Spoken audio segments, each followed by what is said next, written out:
We're live. Okay, thank you. Sergeants, will you please start your recordings? PC started. According to the cloud, all set. Backup is rolling. Thank you.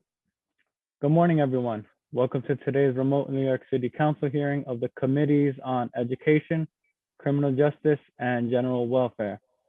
At this time, would all panelists please turn on your video? To minimize disruption, please place electronic devices to vibrate or silent. If you wish to submit testimony, you may do so at testimony@council.nyc.gov. Again, that's testimony@council.nyc.gov. Thank you for your cooperation. Chairs, we are ready to begin. Okay. Good morning and welcome to the Committees on Education, Criminal Justice, and General Welfare's hearing on education programming in jails and juvenile detention. My name is Mark Traeger and I'm the chair of the Committee on Education. I am joined by my colleagues, Keith Powers, chair of the Committee on Criminal Justice, and Stephen Levin, chair of the Committee on General Welfare, and whom we will hear from shortly. I'd like to thank the Department of Education, Department of Children's Services, and the Department of Correction for being here today to provide testimony and answer council member questions on this critically important topic. Court-involved youth are those students that are arrested and detained or incarcerated who have the same rights to a free and appropriate education as their peers. State education law is clear that court-involved youth under the age of 21 and who do not have a high school diploma shall be provided education by the school district which their facility is in. Here in New York City, District 79 is the city's alternative schools district. This includes juveniles, adolescents, and young adults who are in the justice system. All the important issues that Committee on Education has touched on this last year, including mental health supports, social emotional learning, access to special education resources, and adequate technology, among others, are equally necessary for court-involved youth. Just because a student enters the justice system does not mean our obligation to provide all the educational resources they need to academically succeed ends. In fact, they need more. Justice system involvement often impedes educational progress. According to the Juvenile Law Center, 66% of youth in the juvenile justice system drop out. 66%. That is a high barrier to success in life. During this hearing, I look forward to hearing from the administration on what steps it is taking to make sure that court-involved youth are receiving the education they deserve and are entitled to under the law. Deficiencies will need to be explained. Remedial measures to make up for academic loss due to COVID will need to be explained. Resources, or the lack thereof, will need to be identified, as well as how those resources are being spent. Pre-pandemic, this set of students were often an afterthought. The pandemic has not changed that, but it has certainly added to the obstacles and challenges faced by these students. I expect the administration to be prepared to answer committee member questions with forthrightness, and for those questions where an answer is not readily available, I do expect the administration to take the lead and actually follow through with answers by close of business this Friday, April 23rd. Finally, this committee will also hear Introduction 1224, sponsored by Councilmember Danny Drum, a local law that would require the DOE, ACS, and DOC to issue a yearly report on educational stats and related incidents pertaining to juvenile delinquents, juvenile offenders, and adolescent offenders in ACS and DOC facilities. Before turning to Chairs Powers and Levin for their opening remarks, I want to thank the committee staff, Malcolm Butterhorn, Kalima Johnson, Jen Atwell, Chelsea Badamore, Mrs. Sarkisian, Frank Perez, and my own staff, Anna Scaife, Vanessa Ogle, and Maria Henderson, and Janine Karaketti for preparing for today's hearing. I will now turn to my colleague, Chair Powers.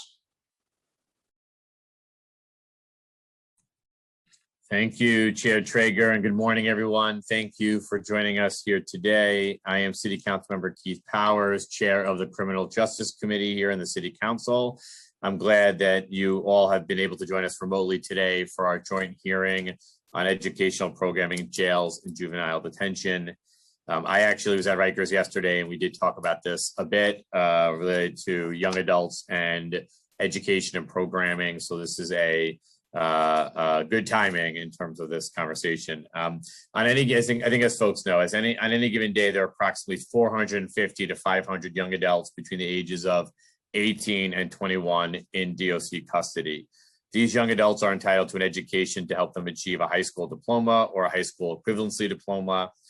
During the suspension of in-person learning due to COVID-19, students on Rikers Island went weeks without receiving additional educational programming and could not communicate with teachers or other educational staff to get support with their learning. Instead, students had to rely on packets of paper worksheets, something that was reiterated to us yesterday by staff and confirmed yesterday by staff. So today we'll be asking DOE and DOC to tell us how they are addressing the educational disadvantages of young adults in custody caused or exacerbated by the pandemic.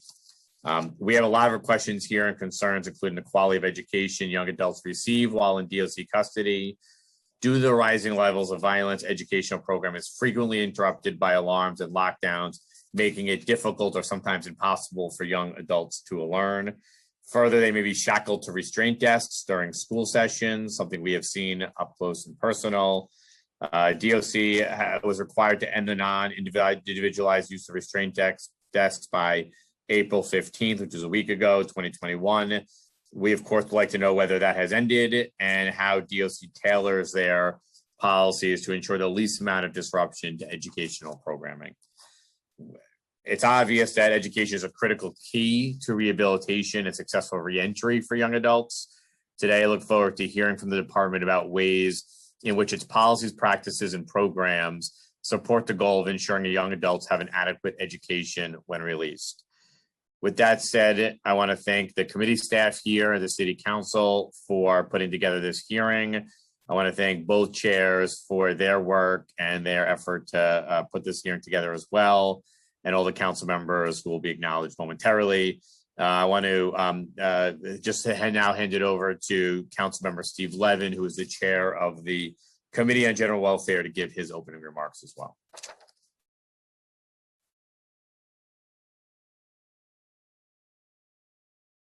Thank you very much, Chair Traeger. If you give me one moment, I will bring up my opening remarks. Thank you.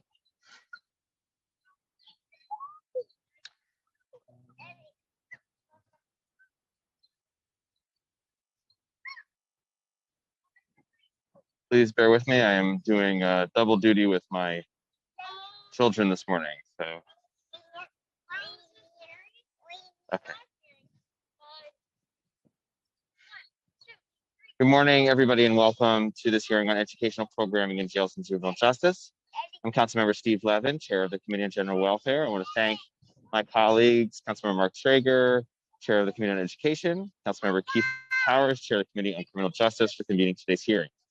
The Committee on Education will be hearing Intro 1224, sponsored by Councilmember Danny Drum, which is a local law in relation to requiring the Department of Education, Administration for Children's Services, and the Department of Correction to report on educational programming for juvenile delinquents, juvenile offenders, and adolescent offenders. As you may know, some of the council's committees have been recently reorganized with issues related to juvenile justice are now within the purview of the General Welfare Committee.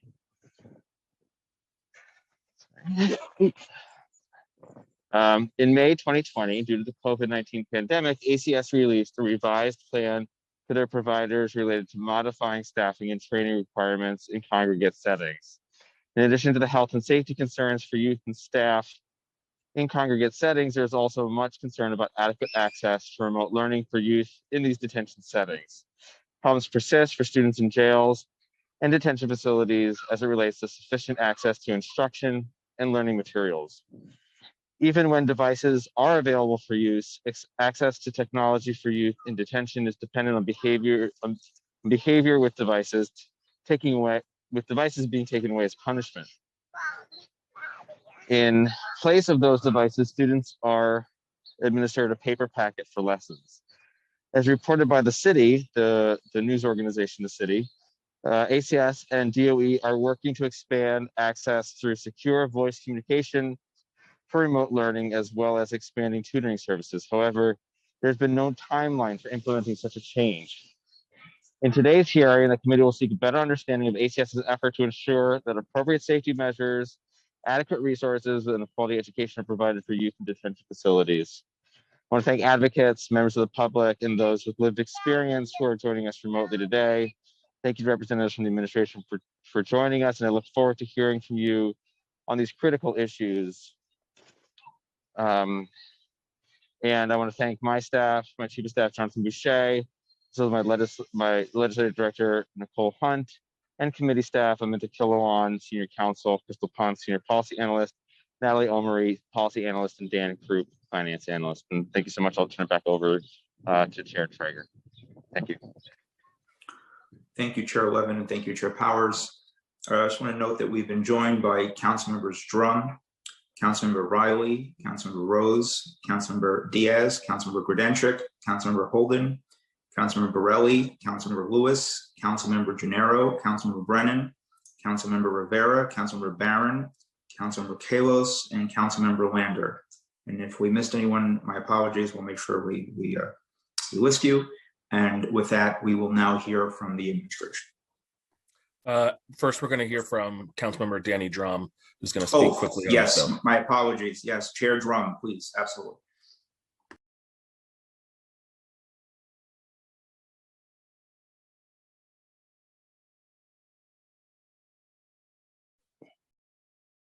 Thank you.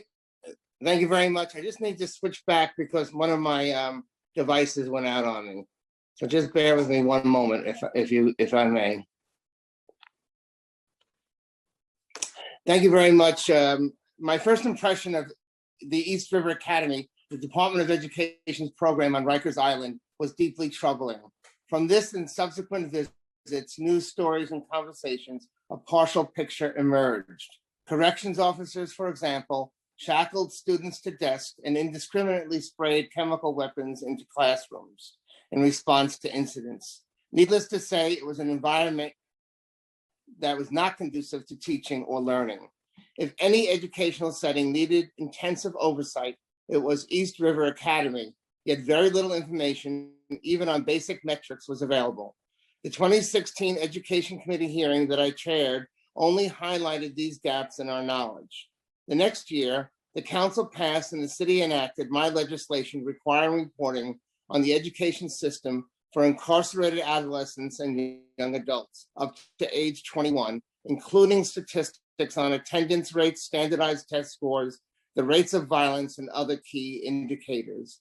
After the Raise the Age and the bulk of the 16 and 17-year-olds moving out of Rikers, it became clear that these reporting requirements would need to be expanded to our juvenile justice system.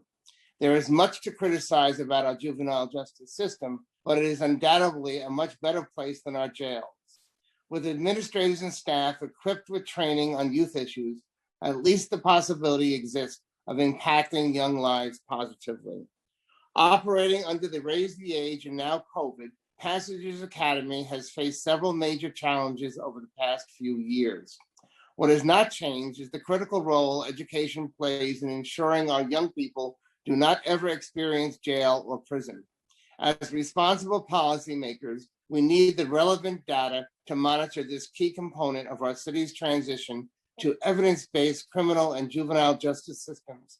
And that is what Intro 1224 requires the city, to provide. Thank you, Chairs Traeger, Powers, and Levin for joining forces on this issue. I look forward to hearing from the administration and from the advocates. Again, thank you very much, and I apologize for not having a picture, but one of my devices went out. Thank you again. Thank you, Councilmember Drum. I'm now going to go over some procedures for today's hearing, and then we will go ahead and swear in the administration. We also want to recognize that we've been joined by Council Members Adams and Cornegy. So thank you, Chairs Traeger, Powers, and Levin. Good morning, everyone, and welcome to today's joint education, criminal justice, and general welfare April hearing. I am Malcolm Budahorn, counsel to the Education Committee. Before we hear testimony from the administration, as with all education virtual hearings held to date, there are a few reminders I would like to go over. I will be calling on witnesses to testify in panels of 4 to 5 persons, so please listen for your name to be called. I will be announcing in advance who the next panel will be. Once your name is called, a member of our staff will unmute you, and the Sergeant at Arms will give you the go-ahead to begin after setting the timer, so please listen for that cue. All public testimony will be limited to 2 minutes. At the end of the 2 minutes, please wrap up your comments so we can move on to the next panelist. Council members present, for those of you who have questions for a particular panelist, please use the raise hand function in Zoom, and I will call on you in the order with which you raised your hand after the full panel has completed testimony. We will be limiting councilmember questions to 5 minutes. This includes both questions and answers. And please note that for the purposes of this virtual hearing, we will not be allowing a second round of questioning. Chairs present, please hold your questions until the conclusion of an entire panel giving their testimony. Then I will call on you in the order with which you gave your opening statements, and then I will turn to committee members. I will now call on the following members of the administration to testify and answer questions. From the Department of Education, we have Executive Superintendent Tim Lasante, Superintendent of District 79, Robert Zweig, and Deputy Superintendent for Alternative Schools, Nick Marinacci. From the Department of Children's Services, we have Associate Commissioner Charles Barrios, Juvenile Justice Programs and Services, Division of Youth and Family Justice. We have Stephanie Dueno, Director of Educational Services, Division of Youth and Family Justice, and Johan Peguero, Assistant Commissioner, Close to Home, Division of Youth and Family Justice. From the New York City Department of Correction, we have Francis Torres, Assistant Commissioner of Education and Youth Advocacy Services, Stacy King, Executive Director of Educational Services, and Charlissa Walker, Assistant Deputy Warden, Robert N. Devoren Complex. I will first read the oath, and then I will call on each of you to individually respond. If you could please raise your right hands. Do you affirm to tell the truth, the whole truth, and nothing but the truth before this committee, and to respond honestly to council member questions? Executive Superintendent Lasante? Yes. Superintendent Zweig? Yes, I do. DS Marinacci? Yes, I do. Commissioner Barrios? Yes, I do. Stephanie Dueno? Yes, I do. Johan Peguero? Yes, I do. Commissioner Torres? Yes, I do. Stacy King? Yes, I do. And AD Warden Walker? Yes, I do. Thank you. Finally, for question time, due to the large number of administration officials present, anyone that will be answering questions with the DOE, the first time you answer a question, if you could please state your name before you speak, it will make it more clear in the official transcript who is speaking. Executive Superintendent Lasante, whenever you are ready. Thank you. Good morning, Chairs Traeger, Powers, and Levin, and all the members of the Committee of Education, Criminal Justice, and General Welfare here today. My name is Dr. Timothy Lasante. I'm an Executive Superintendent of Access Schools, which includes D79, the District for Alternative Schools and Programs at the New York City Department of Education. I'm joined by Robert Zweig, Superintendent of District 79, and Nick Marinacci, Deputy Superintendent for Alternative Schools, and Deputy Superintendent Jacqueline Jones here in our office in Jamaica, Queens. Also joined by our other colleagues from the Administration of Children's Services, ACS, and the Department of Correction, the DOC. We are pleased to be here today to discuss our work in providing educational programming to detained and incarcerated youth and young adults. One of D79's central missions is to provide high-quality educational programs in residential and correctional facilities serving New York City students. To this end, D79 operates 2 schools that we're going to discuss today: Passages Academy in partnership with ACS, and East River Academy, ERA, in collaboration with the DOC. Providing education to these students is both a legal and a moral obligation, and that we continue to invest in and work hard to improve. While the COVID pandemic has posed several operational challenges, We have worked closely with both ACS and DOC to provide students with instruction and support during this challenging time. The DOE provides placed and detained students with access to the same courses and many of the similar extracurricular activities as their peers in traditional schools. We assign certified teachers, principals, assistant principals, guidance counselors, social workers, and school psychologists to provide academic and social emotional support to young people and adults in detention and secure environments. The curriculum is all standards based and aligned to each student's individual educational pathway. Class sizes are small and personalized as part of our continued efforts towards knowing students so well that we can better meet their students' individual academic and social emotional needs. At both DOC and ACS facilities, we provide a robust support for our students. At Passage Academy, we have 20 student support staff for 175 students, which is about a 9-to-1 ratio of support. And at ERA, we have 14 staff dedicated to student support and transition for 233 students, which is a ratio of 16-to-1. To ensure our students are prepared for and supported upon their exit from detention, we employ transitional counselors whose primary responsibilities center on supporting young people and adults when they are released. Additionally, we partner with other community-based organizations such as GOSO, which is Getting Out, Staying Out, Friends of Island Academy, and Future Now, which is located on the campus of Bronx Community College. We also assign DOE staff to support youth and adults with education and counseling when they return to their communities. Unlike other jurisdictions in New York State, both of these programs remain, Passages and East River Academy, a part of the New York City school system to provide students with the automatic right to return to their home school upon release. The true benefit of our structure is, at D79 is that it encompasses both these programs as well as the transfer high schools, consortium schools, and international schools. This means when a student transitions out of Passage Academy or ERA, they can remain within the same school district that already knows them. From day one of this pandemic, we committed to supporting our students in detention as they continue their education. Both during the pandemic and in general, our overarching challenge is how to most effectively balance safety and security requirements with providing high quality education in these settings. Our commitment remains to provide each student with personalized learning experiences and support systems they need to achieve success in school and beyond. I don't know how much time I have, but do I have time to get into the two schools? Yeah. Yes. Okay, first, again, it's important to explain the differences between the two schools. First, we'll talk about Passage Academy, which is our partnership with ACS. First of all, it's a multi-sided school that provides middle and high school academic instruction and supports for students who are arrested for crimes they were alleged to have committed prior to turning age 18 and who were ordered to be detained pending trial or placed in residential settings following the trial. Students receive instruction from certified New York State teachers at the facility or attend Passage Academy sites, depending on their court-ordered setting in detention or close to home. This school year, Passages has 175 students enrolled across the seven Passages sites. All Passage Academy sites provide full day of classes using a trimester system.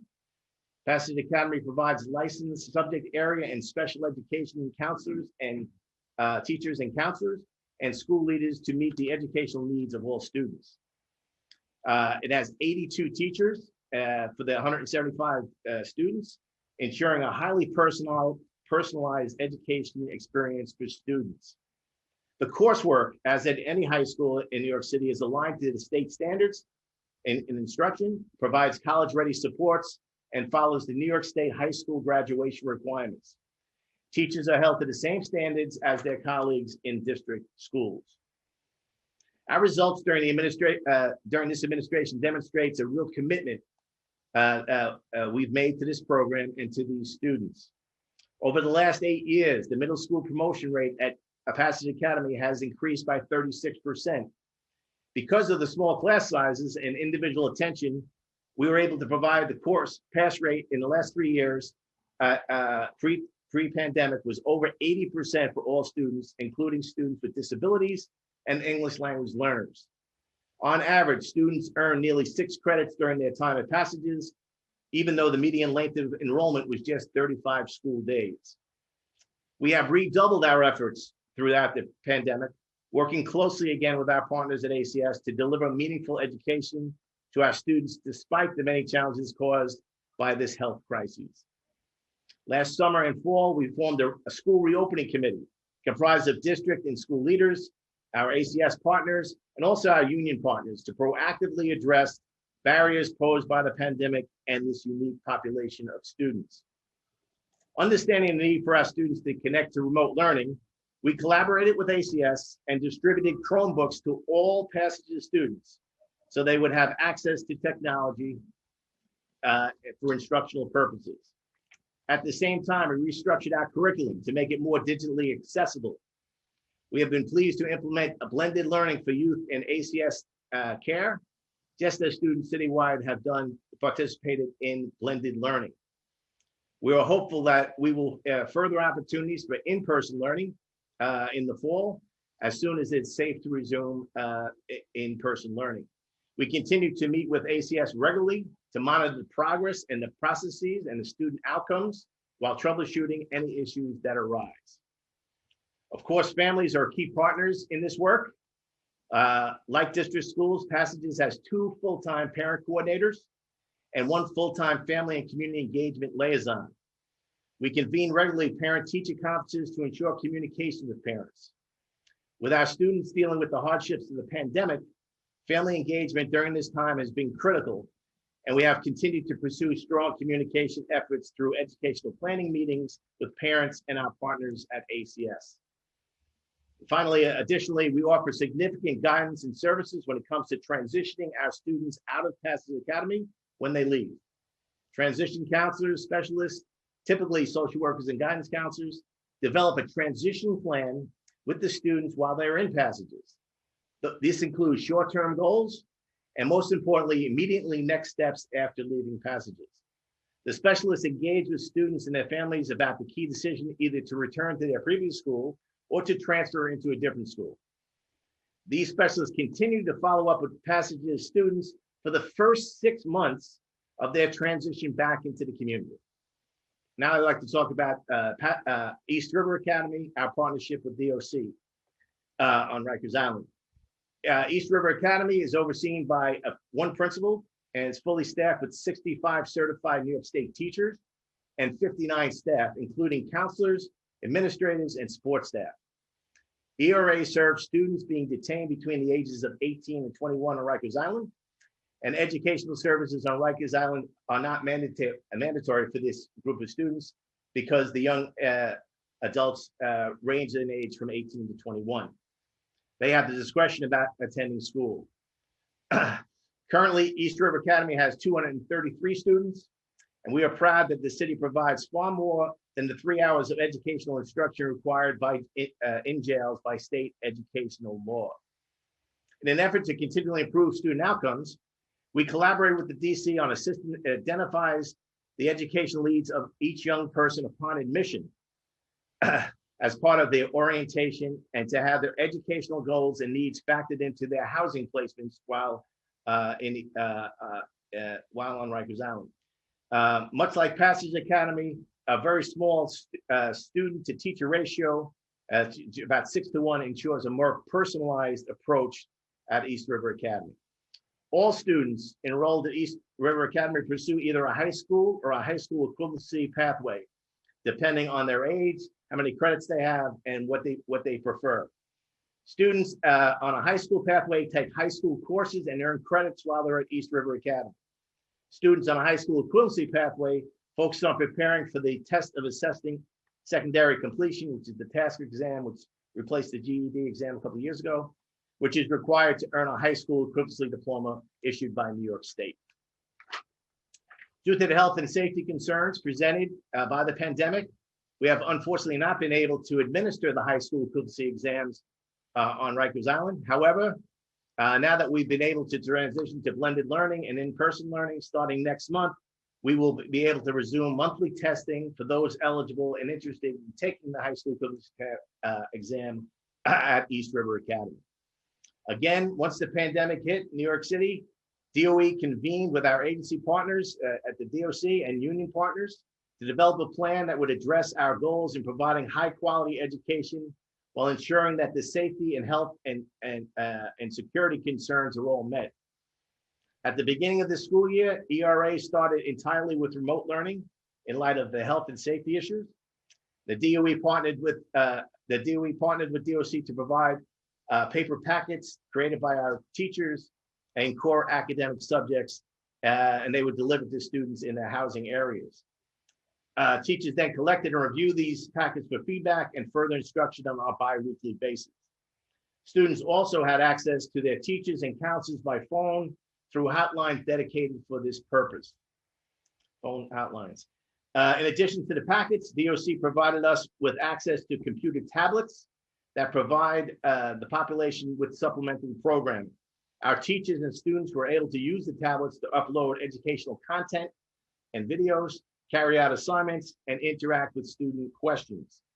Now that we're happy to report that beginning April 5th, teachers and support staff are providing both on-site, in-person, and remote learning services for ERA students at RNDC and Roseanne Singer Center. ERA staff is also engaged in family support in a number of ways. The schools hold parent-teacher conferences regularly, just like the DOE schools do. ERA also convenes a monthly parent support group at LaGuardia Community College, where parents of current and former students gather under the facilitation of a clinical social worker to help manage the complex issues connected with to having an incarcerated child. So this is supporting parents in the community with their children. Students can also attend this support group with their families after they are released. Despite the many obstacles presented by the pandemic, we have continued our parent engagement efforts through Zoom meetings and parents and family connection newsletters. And again, similar to Passage Academy, we have 10 transition counselors at East River Academy who work with these 233 students at ERA to help them plan well in advance for their next educational program. As mentioned earlier, because of this program is part of the D79 network, students have the opportunity to access a seamless transition to a range of different educational programs while remaining part of a district that they are familiar with and has familiarity with them. And looking ahead, the pandemic provided us with an opportunity to learn ways to engage in our students and reinforce our best practices when it comes to educational programming in residential and correctional facilities.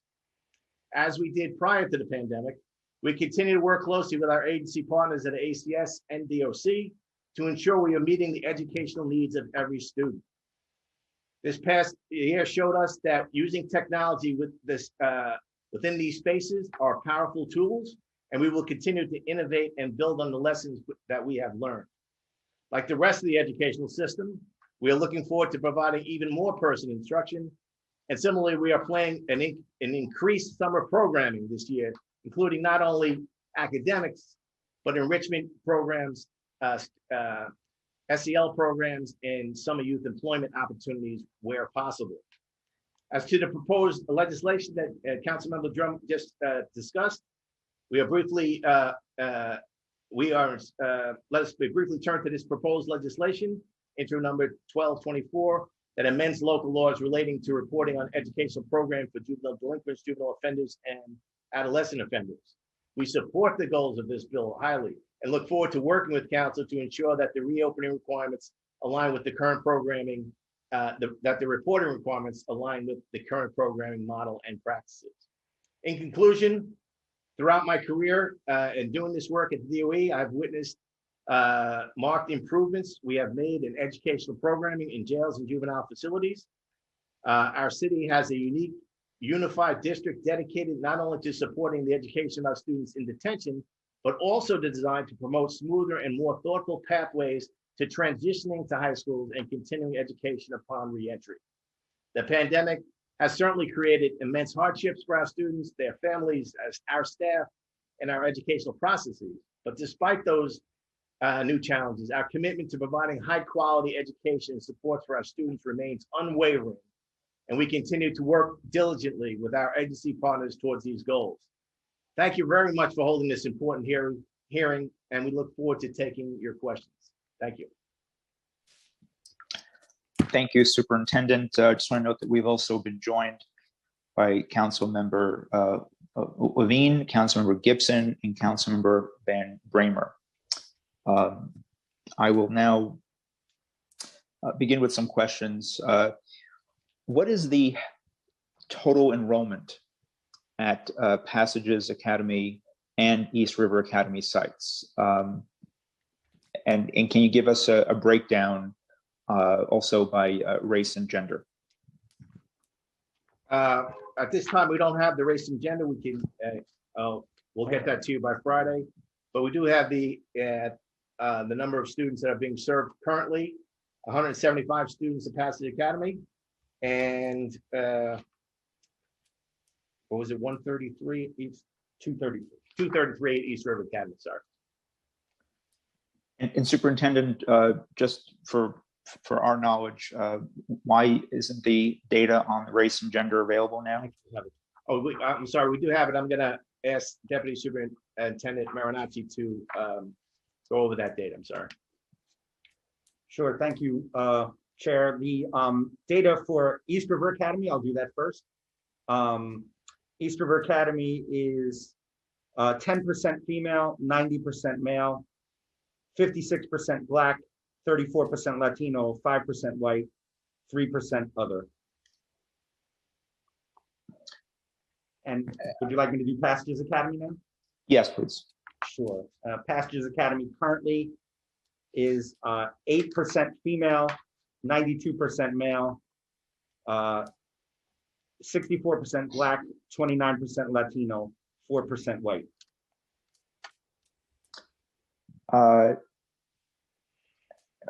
Do you have data on the number of students at both the academies with IEPs and how many are multilingual learners?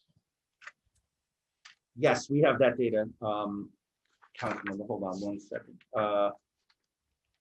Yes, so for Passages Academy, out of the 175 students, 114 have IEPs and 14 are English language learners. And for East River Academy, out of the 233 students, 110 have IEPs and 33 are English language learners. These are current snapshot data from last week. And do you have the most up-to-date attendance data for Passages and for East River? Yes, give me one moment, Chair. So for Passages Academy, the most up-to-date attendance data is 96% overall. For Crossroads, secure juvenile detention, it's 91%, and for Horizon, it is 94%. Now, are all students who are eligible to participate in these programs, are they all opting in for these educational programs? Because in our briefing, we had learned that a significant number of students are not enrolled in educational programming. Is that correct? Can you elaborate on that?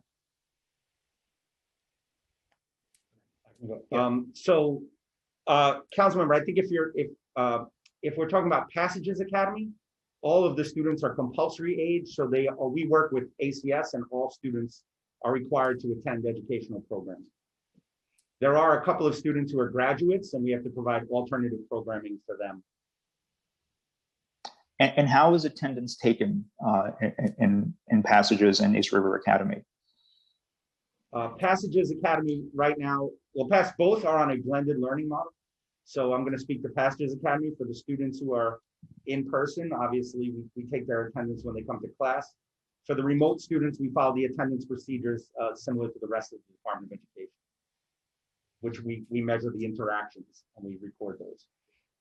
And are all students in receipt and possess technology and internet connection? Because there was a report that that was a barrier for many of those students. So to date, are there any students in Passages or East River that don't have access to technology and internet? And are they learning through another platform at this time?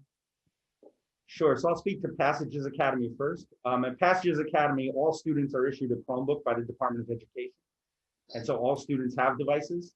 In terms of internet connectivity, these are not DOE facilities, so I would defer to my colleagues to ACS if they have anything to add about internet connectivity.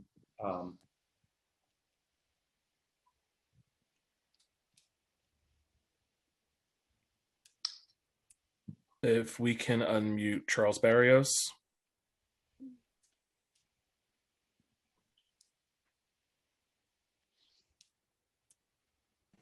Thank you, Council Member. Thank you, Nick. So last year we adapted immediately when the pandemic hit to transition many functions that were previously in person to remote, and have continually worked to ensure that these functions operate seamlessly. This included installing additional hotspots throughout our secure facilities, thereby increasing our bandwidth.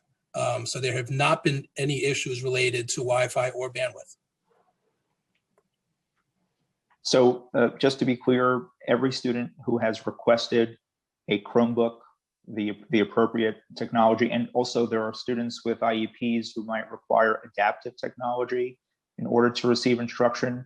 Is the DOE or any of the agencies aware of any students who are still requesting, whether it's technology, adaptive technology, or internet services, or have we met those needs? Good question, Chair. I will defer back to the my colleagues at the DOE. Again, thank you, Chair Traeger. Every student at Passages who's enrolled receives a Chromebook through the DOE.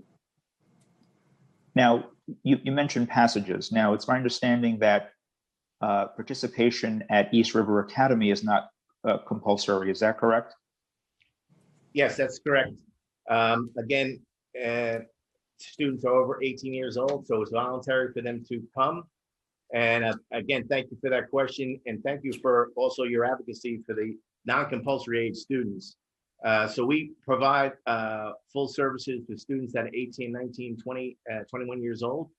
And the other thing that I want to point out with the non-compulsory age students is that adult education now is under our auspices at Access, meaning that students, when they age out of 21, can stay in our system seamlessly as well. So it's voluntary, non-compulsory age in East River Academy.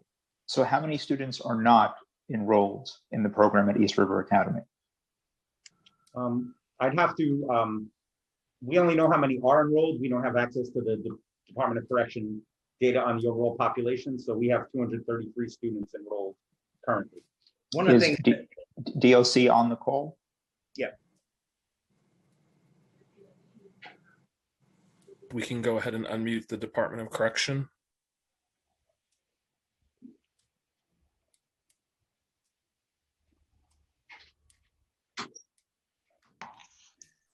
Graduated.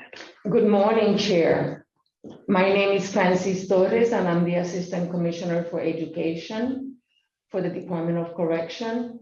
We'll be very happy to work with our partners at the DOE to give you that number by your set deadline this Friday, since they know the number of students who are enrolled in school. We could go back to our daily census and work with them in order to afford you the data by Friday. I just, want to note that this is basic data.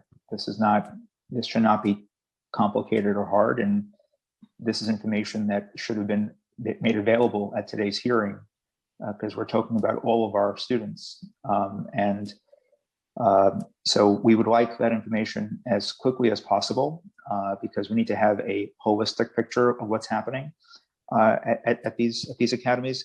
Can DOE provide for me, what is the social worker to student ratio at Passages? And then we'll ask the same question for East River Academy. Yes, Chair Trigger, thank you. And we appreciate how devoted you are to the student support services, particularly through social workers. So we have a combination of social workers and guidance counselors at Passages, and it's a ratio of approximately 1 to 9. That's at Passages. At East River Academy, it's approximately a 1 to 15 or 16 ratio of counselors, social workers to students. So, and what is it just for social workers? Passages, Go ahead. I'm sorry, Passages Academy has 14 social workers. Passages at how many sites? There are 7 sites at Passages, but Does each site have a full-time social worker working in that site? some social workers are assigned to multiple sites. Some of the sites are very small. So there may only be a few students at a particular site, particularly the limited secure placement sites. And what about East River Academy? East River Academy has 5 social workers and 5 guidance counselors. Do you have data on teacher retention, teacher turnover rates at both Passages and at East River Academy? Yes, we do. If you give me just one moment, I just want to find that. But I can, before I find the actual number of teachers, I can tell you that we have very low turnover rate, and we experienced almost no attrition due to the pandemic. Do you want the total number of teachers?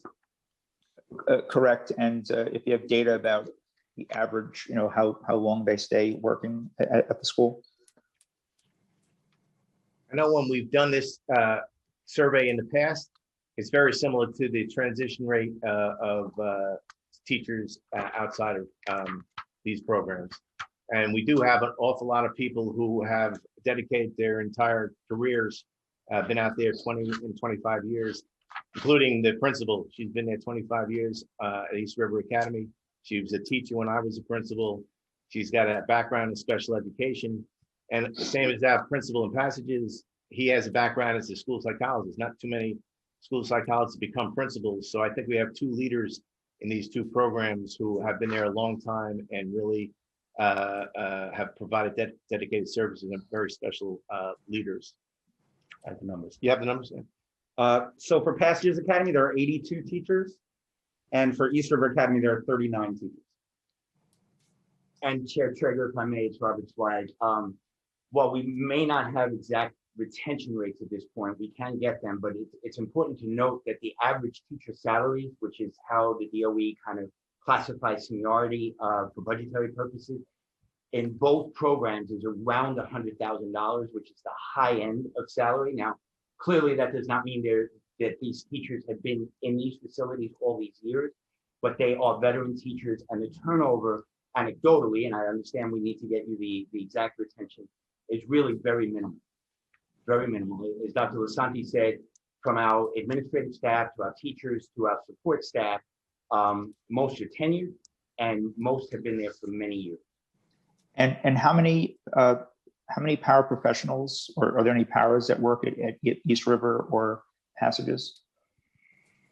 Yes, there are paraprofessionals at both. I don't have the exact number of paraprofessionals, but in both programs, for Passages, there are 30 support staff. That's a combination of paraprofessionals, DC 37 community titles, and secretaries. And for East River Academy, there are 34 support staff. Well, the reason why I asked about paras is that, and again, I'm not privy to obviously what's in the IEPs, but in many cases, when a student has an IEP, they might require the support of a paraprofessional, someone beyond just the regular classroom setting. And so, do you have data with you? What is the percentage of students with disabilities who received all of their mandated IEP services this year? And how does that compare to previous school years?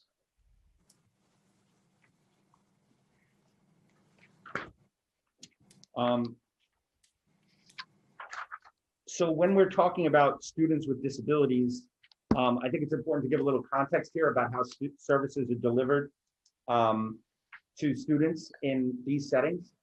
So students in both Passages Academy and at East River Academy on Rikers Island have a special education plan developed for them during the time for which they're there. That special education plan, the reason for the special education plan is the result of two pieces of two court cases.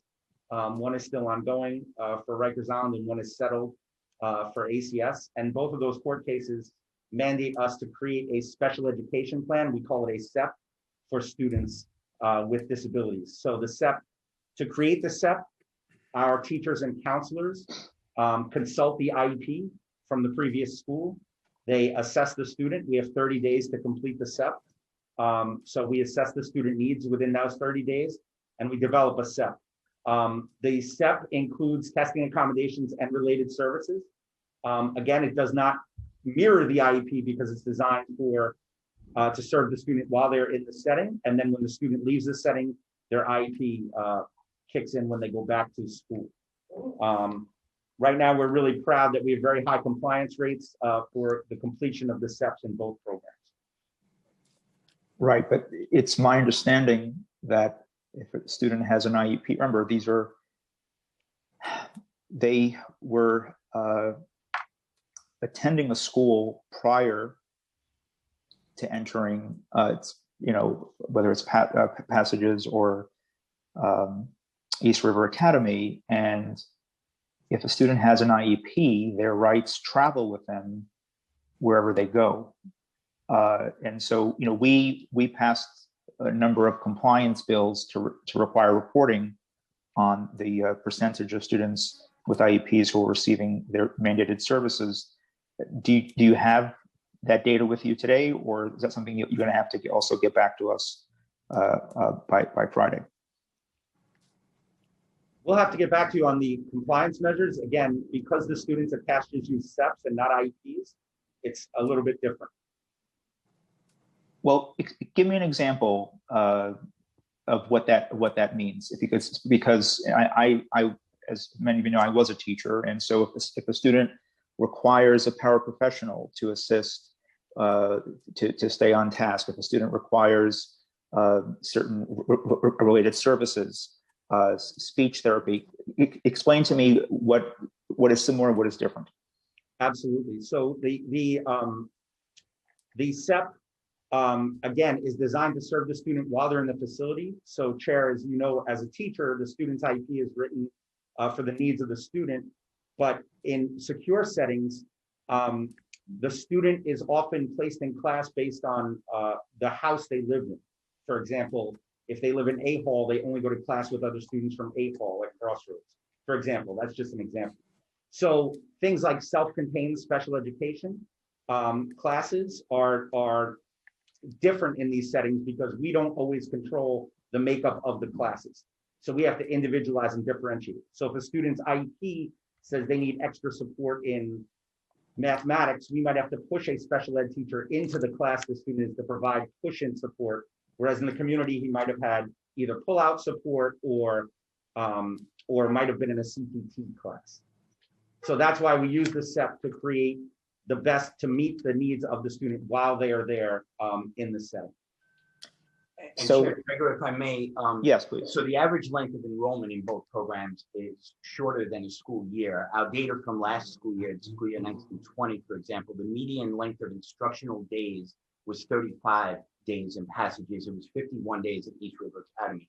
To your question about what's similar and what's different, I think what's similar is that we have the licensed teachers, the social workers on staff. We have paraprofessionals, and each program does have a speech therapist on staff.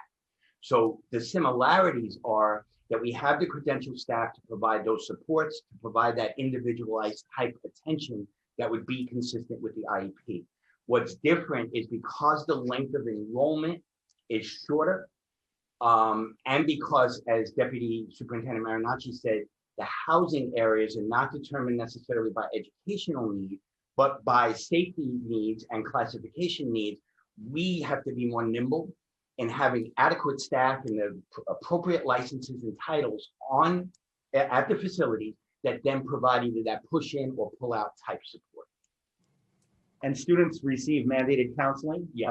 We have all of our students receive counseling, not just the special education students. So all students see counselors very frequently for transitioning and other needs. This population needs a lot of counseling, and so we have the staff to provide that. And do you have any full-time school psychologists? Yes, in both programs we do. Yeah. How many? We have 2 in Passages and 1 at East River Academy. Just a couple more things I just want to get to now, turn to my co-chairs. Aside, I think you had mentioned that the task, the exam, there was a pause in the administration of it due to the pandemic. What other goals, or are there other types of goal setting that takes place in these classroom settings beyond just strictly academic work? This is obviously a very traumatized student population. This is, I cannot even begin to fathom the physical space as far as the learning environment. Remember, I was a high school teacher, and physical space matters a lot to make education conducive. But can anyone speak to me about what other goals are set for students in these settings, please? Again, thank you for this question. It's so important. And you mentioned the trauma. One of the things that transitioning starts day one. And the students have been through so much trauma with the arrest and central booking and the courts and everything. So we have a welcoming environment with our counselors as students come in, especially at East River Academy. Again, they're voluntarily coming in. So we really we have a robust orientation to get them acclimated and to support them. And every student has a blueprint. We call it a blueprint. And one of the things on there, what are their goals? What are their aspirations? And how can we support them in meeting those goals? And again, transitioning begins day one. Say, okay, let's start thinking about where you can go when you go back home. But I can't overemphasize the trauma. Again, these are not students, obviously, who applied to come here out of 8th grade. And they've gone through so much. I really want to give a shout out to our orientation people. And to answer your question before, we do continuous, with the DOC, we do continuous recruitment. Because a lot of times students come in, they might not want to go to school right away, but after 2 or 3 weeks, they might. So we have a 0 reject policy. Everybody gets to come to school. And we don't discharge anybody because sometimes stuff happens and they don't come down for a week. Other places may discharge them. So again, thanks you for raising that trauma issue again. That's why I'm so thankful that everybody is a counselor, all the teachers, everybody's very therapeutic. And like I kept mentioning in our opening remarks, very small class sizes. So again, that really helps the students with IEPs. But in Passages, more than 60% of the students have an IEP. That's 3 times the average in a high school, for example. So again, this has been something that we've worked on for years. Again, because our goal, our vision really is that everybody graduates, everybody. And how can we support them and graduate? But could someone just explain, what do you then do with students at East River that are not opting in or not participating in the education program? Yeah, sure, Chair Traeger, thank you. Yes, so recruitment is always an issue. We have worked with the Department of Correction very closely. So there's a few different things that we do. First of all, the first phase of recruitment really starts when students are in the housing area, and DOC is always introducing them to their rights to education. But then we prepare a list of all students in the facility. Again, COVID has changed things a little bit, but we look forward to moving back to that, and we're doing it right now again. All students in the facility who are age eligible, even if they opt out of school based on the forms they give the DOC, we put those students on a call down list to come to orientation. And we strive to get as many students to come do an in-person orientation as possible. I personally conducted the in-person orientation from March 22nd to March 25th on Rikers before our teachers returned, because we wanted to do orientation with the students. And in the orientation, we did things like a mood meter for students to assess how they were feeling. We talked about their strengths and their goals. I could say personally, the students were so excited to return to in-person learning. It was really inspiring to talk to them. And many of the students had been participating either via the tablet who I met or on packets. So they were really enthusiastic. For the students who, now, if a student never comes down for an orientation, it's harder for us. We've done many different things with our colleagues at the Department of Correction in the past, various incentive programs. I can tell you that every year, and I would defer to my DOC colleagues after this, but every year almost starts out with a discussion of what incentives can we try this year. And there have been various, from breakfast incentives to students being in special housing areas to go to school. We've tried many, many things. Because of the short length of stay and the non-compulsory age of the students, it is an ongoing challenge. And it was a challenge before COVID. And it's at one important number that I think that might interest you is 73%. It's between 70 and 75% of the students right now at East River Academy, this number has been consistent for a few years, come into school disconnected. They were dropped out of school before they came. So they came into school, dropped out of school. So we are not only trying to engage them in school in a correctional facility, which is a challenge, but also trying to engage them back in school when they've dropped out of the system overall. And that's why, we began asking with attendance, because attendance is a major indicator of things. And also the kids who are not participating at East River, that's further disconnection, which concerns me and worries me. And that kind of addresses a question that we had about, as part of the conditions of the funding that you receive to administer services, it talks about coordination with the previous school that these students were in, and once they leave these sites, can anyone speak to if a student was disconnected prior to arriving to East River or Passages? What does connection look like once they leave? If the average length of stay is, as you're saying, is short. Right, and that's why, again, we talk about transitioning beginning day one. So we have access to all the transcripts. One of the things we pull up with the student, the counts of the first day, see where they are, see when they were discharged from school. One of the great practices here is that we run the high school equivalency programs throughout New York City, as you know, many sites. And last year, for example, 37% of the students who passed that test, which is a rigorous exam, it's got physics and high level math, 37% who passed were discharged from the school. They dropped out of the school, which means they re-engaged and got their high school equivalency. So even if the student comes to us, like Nick said, that have been discharged, we can still pull up their transcript, see what level they're on, and then start planning their next step for continuing education in the community. So we have access to all the former schools of the students when they come in, and we review how many credits they have and if they're on a high school equivalency track or a high school diploma track. And if I may, on that, I'd like to add some things that Dr. Lasanti just said, and to Deputy Marinacci's comments before. We have added career and technical education on Rikers Island. We do have credentialed teachers there that provide courses, so that also is a motivation, and not only a motivation, but something that gives skills for when that young person leaves and goes back to the community.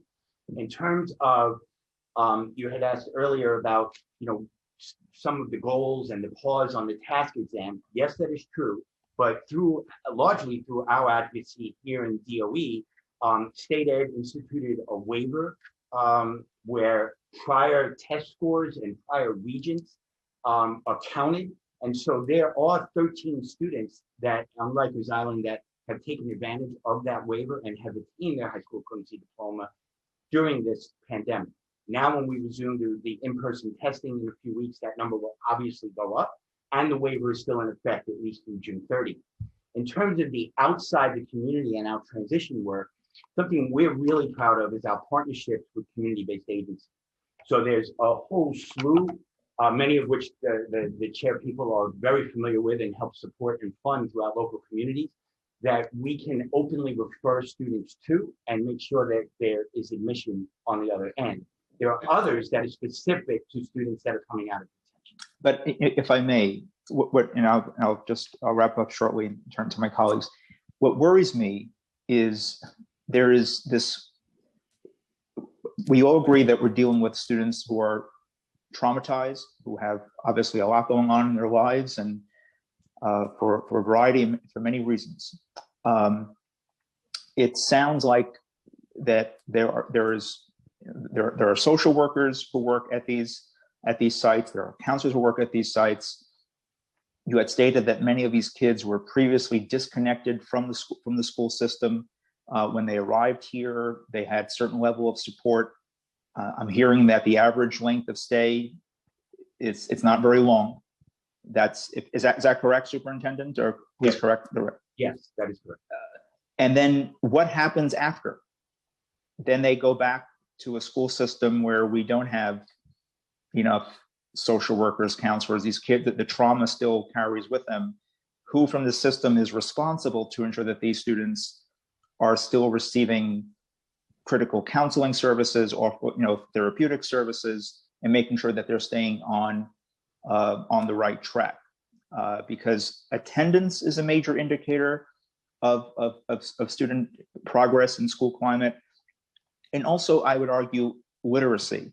And do you have any data on reading level for many of these students? And one final question I have here is the staff who work at Passages East River Academy, are there any staff members that are trained in Orton Gillingham or Wilson Reading or other methodologies proven to help youth who show significant delays in reading and literacy? Yes. So I'm going to take them one program at a time, Chair. So in Passages Academy, we have 4 full-time reading specialists. And what those specialists do is they're trained in a variety of different programs. However, the way that students come to them is based on an intake reading assessment, and then some follow-up. Sometimes the students, you need to check and make sure the assessment was accurate. But if they test below a certain level, the reading specialist then does an additional assessment, and they decide the methodology that's the best for the student. And so there's a variety of different ones that we use, but it really is tailored to the student. And sometimes that takes into account how long the student's going to be with us, because some of the techniques you mentioned are more long-term techniques. And if a student's only going to be with that teacher for 30 days, the effect isn't as great. So we try to match the prevention to the kid. And I think that you've again, I think we're making the same point, that there is great inconsistency for these students who are in dire need of consistency and stability. And it seems that they came from a disconnected school structure where there was inadequate support. Entered, unfortunately, this was something happened obviously during the course of their lives, and quite frankly, again, many of these kids, they're still awaiting trial. They have not been. This is not truly due process, quite frankly, and they're even adding more trauma to their lives.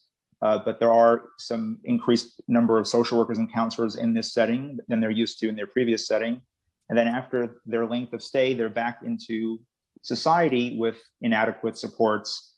And there's no one watching this from this macro level, watching, make sure that these kids are getting the services that they rightfully need. So this is an area of concern. I think that Chair Drum and others have alluded to this for quite some time. But I'm going to turn it over now to my colleagues in the interest of time. Thank you. We'll hear from Chair Powers.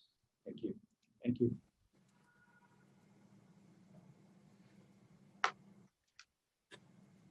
Hi there. First of all, before we go on, I just want to acknowledge we've been joined by Council Member Reynoso, Miller, and Ulrich, and I think we'll be likely joined by a few more. So I'll make sure to recognize them. I just, wanted to go to a couple of questions. This is more for the DOC on education, particularly for individuals, young adults that are in restricted housing. I was, as you know, at Rikers yesterday, as we were looking at some of the new where we're looking at the restricted housing units as the Board of Corrections and Department contemplate changes to and rulemaking related to solitary confinement and restricted housing. Can you tell us just, how young adults in restricted housing units right now are provided access to education and educational materials? What does it, and tell us what that consists of? Good morning, Chair Powers. Thank you so much for your question. This is AC Torres. We are excited to share with you the fact that pre-pandemic, our partners from the Department of Education were affording in-person services in those specific housing areas. As you could imagine, the pandemic has posed a challenge to both agencies, and presently those services are done through learning packets that are prepared and given to us by our partners from the DOE. So right now, if you're an individual, a young adult in a restricted housing unit, and you are looking for learning, education, you're essentially getting a packet that's given to you. And how often is that given to you in terms of how often are you getting new materials? Sure. I think that it would be best for me to defer to the DOE. I know that because they are the ones who prepare the packages. I know that we receive the packages bi-weekly and the kids are given the 2 weeks to complete the packets, at which point members from the department's educational services unit retrieve the packets and give them to the Department of Education. Does the Department of Education want to add anything to that?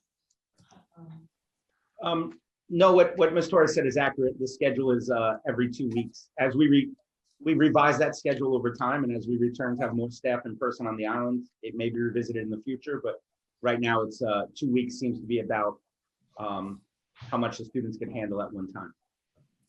And what, look, I don't, doesn't strike me that giving students a packet every 2 weeks without much guidance or teaching is going to accomplish much in terms of attainment, educational attainment. So what is the experience here for students? What are students, what is the, how many students are receiving packets? Let's there. I'd have to defer to this DOC on that because it depends on which facility they're in. So let's say in DOC facilities like Rikers Island, how many students are being given packets every single week?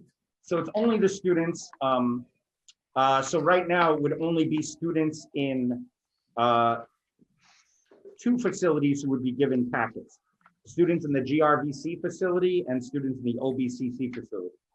So the number I have here would be 39 students out of the 233 would have packets. The other students are at RNDC and Rose M. Singer facilities, and those students are currently on a blended learning model where they have some in person and some remote instruction.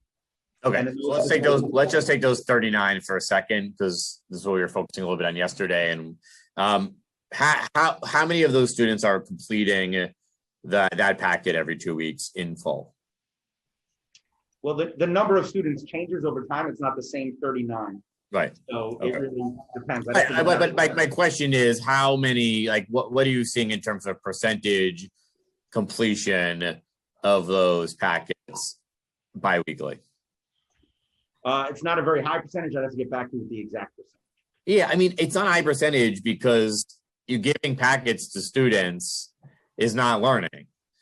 And everybody recognizes the challenge here with COVID, but I think that the both the health, the health concern and the challenges here, social distancing, everything. But I don't think it's reasonable to believe that giving any student, by the way, this is not even, I mean, you have to be a pretty motivated 18-year-old or what, a 20-year-old I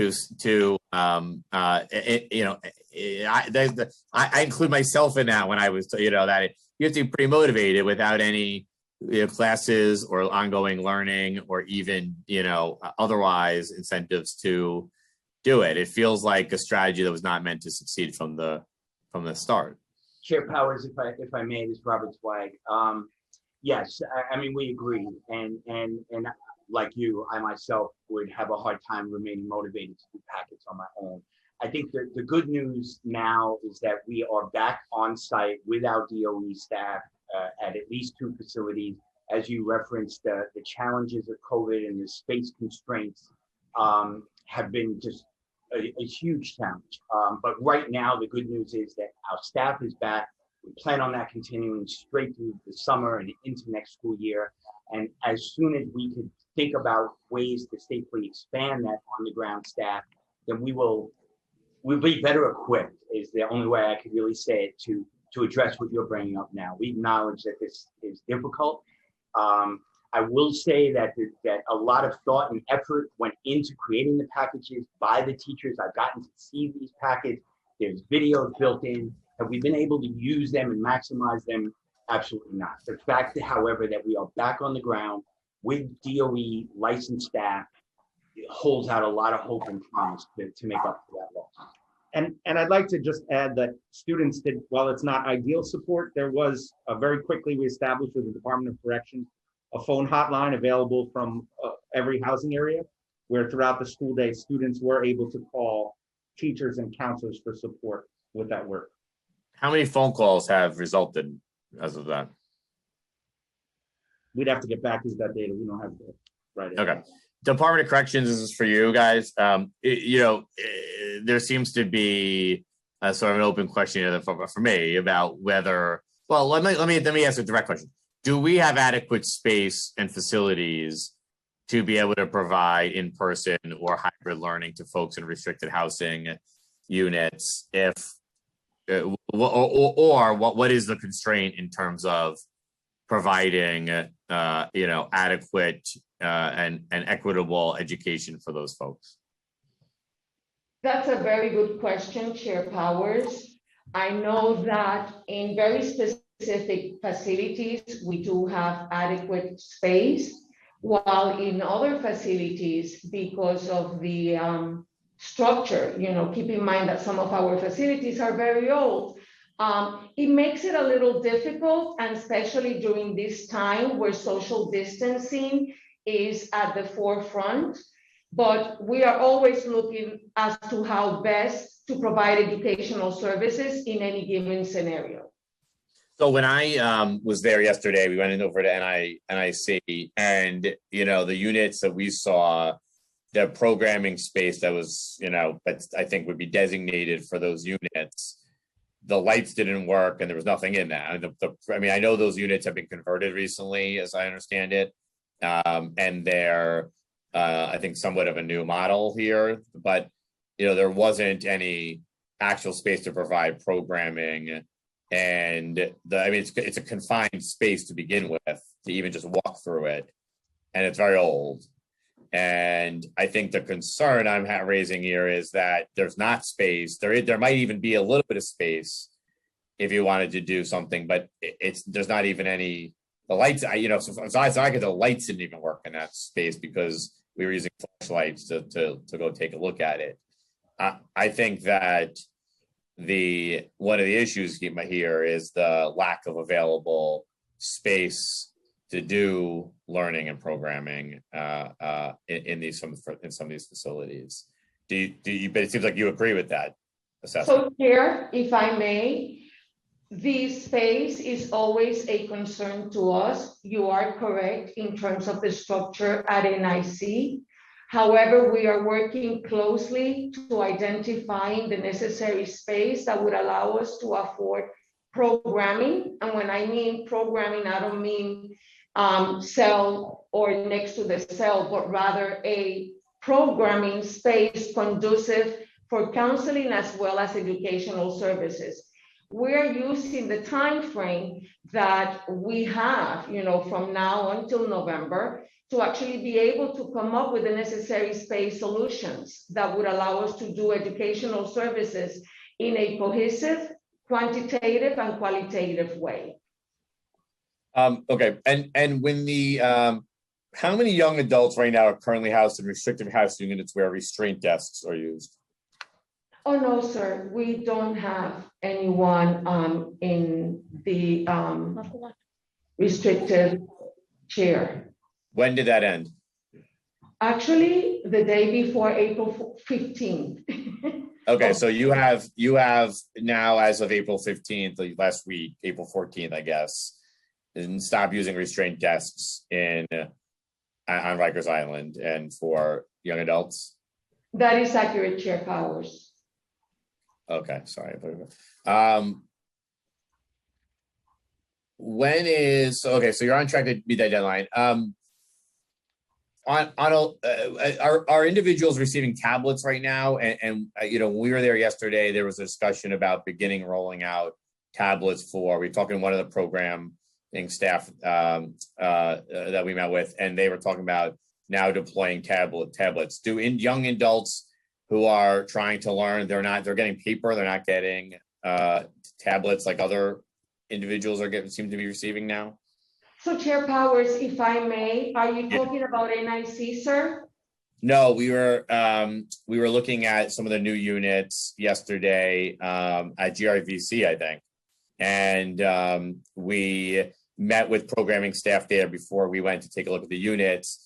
They were telling us that certain individuals now in certain units are starting to receive tablets that I think have certain restrictions on them during the day.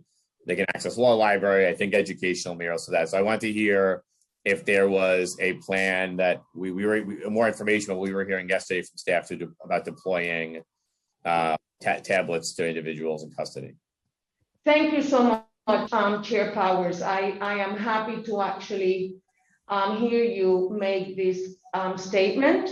And I'm particularly thrilled that you had the opportunity to meet with our staff assigned to the command. I would like to share with you that we have had the tablet program rolled out as a department since 2016. And in fact, the tablet program is part of our positive behavior management system.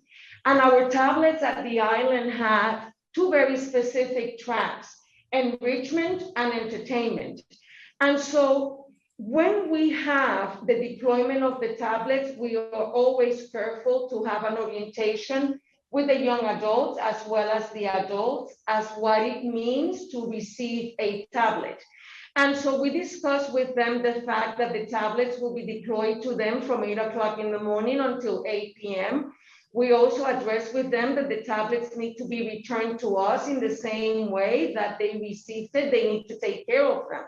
And so there are times in which the tablets may not necessarily come back to us the way in which the population received it. And so we adhere to the fact that there is an accountability process and there is an accountability expectation. And in doing so, there are times in which as an agency, based on that accountability, as well as any security concerns, we may pull the tablets back. Our goal has always been to ensure that anything that we implement as an incentive continues. Especially at this time, Chair Powers, I think it's important for us to share with you that when we were impacted by the pandemic, we immediately relied on the tablets as that remote learning for us to support the Department of Education's efforts. And as such, any interruption that has taken place with the tablets, I am happy to report to you that we have already begun the redistribution or redeployment of tablets, and it is our effort to continue to do so on a regular basis. Okay, and it was GRVC, sorry to confirm that. One of the issues we heard, I heard this yesterday, and I've heard in the past, is the disruption to learning as a result of lockdowns and alarms and incidents. So what is this? What is the plan, or how does the agency deal with, and maybe DOE, you can jump in here too if there's particular issues you want to talk to as well. But how do you address disruptions in learning when it comes to repeated lockdowns or other incidents that occur that would disrupt learning time? And is there a plan to try to figure out how to fill in the gaps of learning when those lockdowns occur?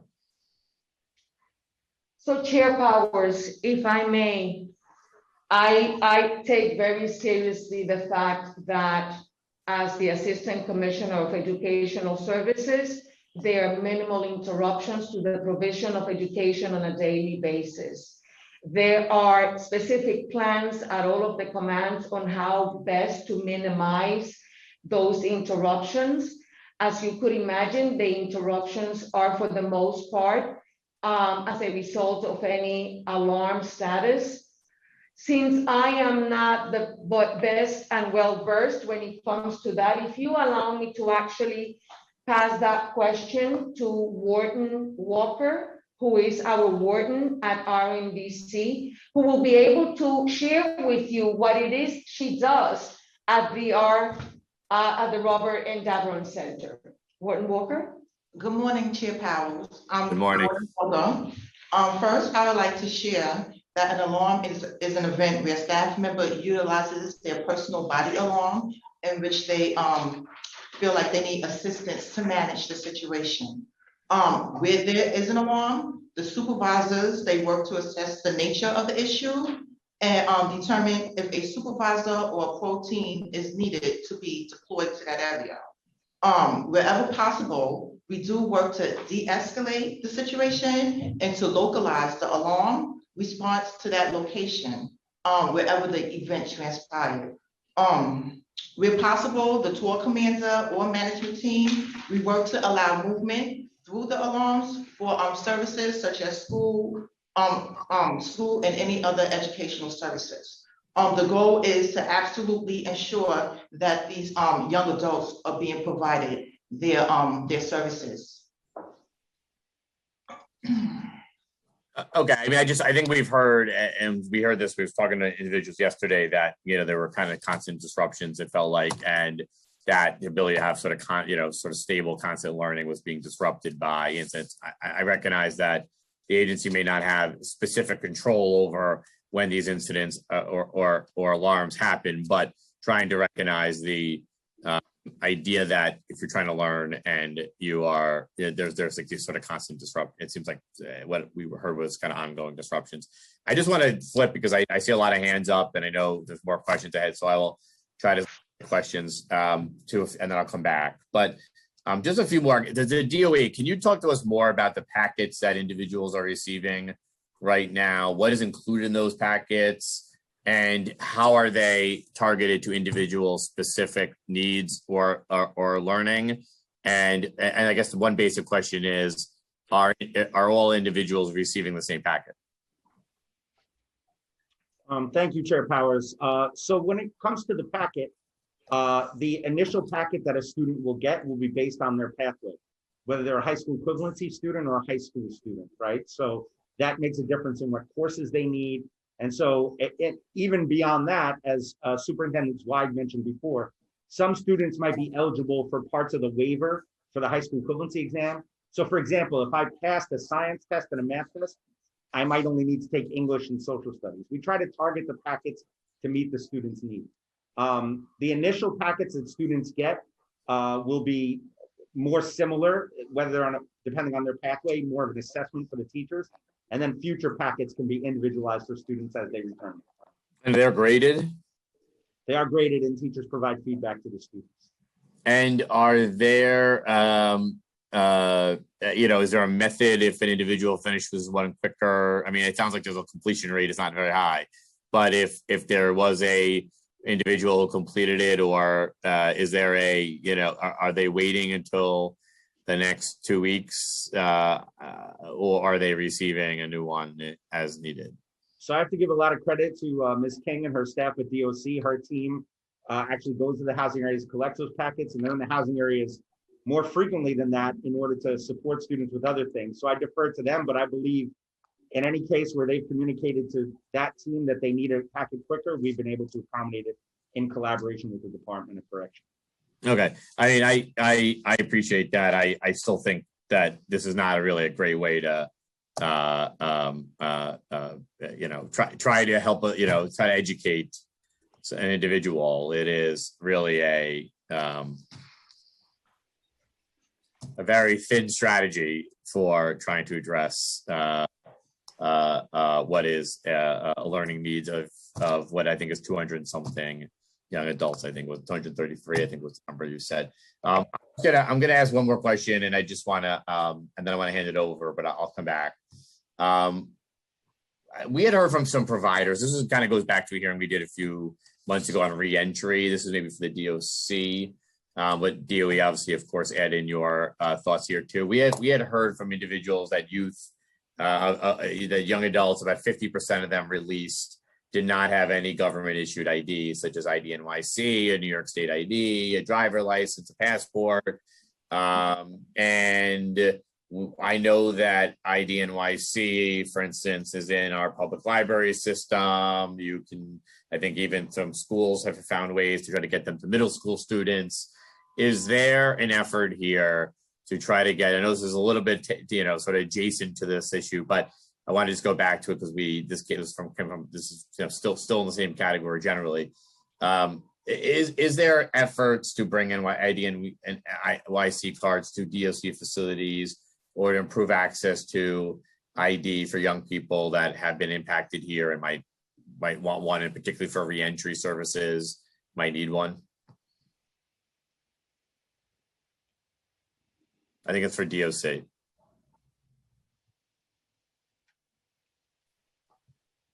We can go and unmute the Department of Correction.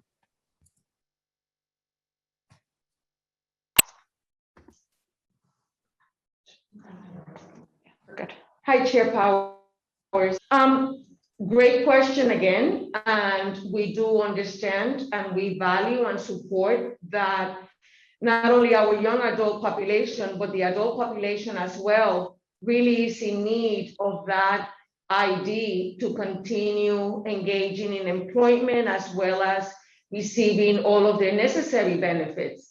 I do need to share with you that we will be happy to defer this question to our partners from MOCJ as well as Moya, since we have been working with them directly. Well, you guys are the Department of Corrections, you operate the facility. So my question is, if I'm leaving a facility to go home and need to go get a job, is there access to getting something like ID NYC as in the facility? So we're working with them to find a So solution. we are working with them to find a solution because there is a concern regarding identity and proof of identity. I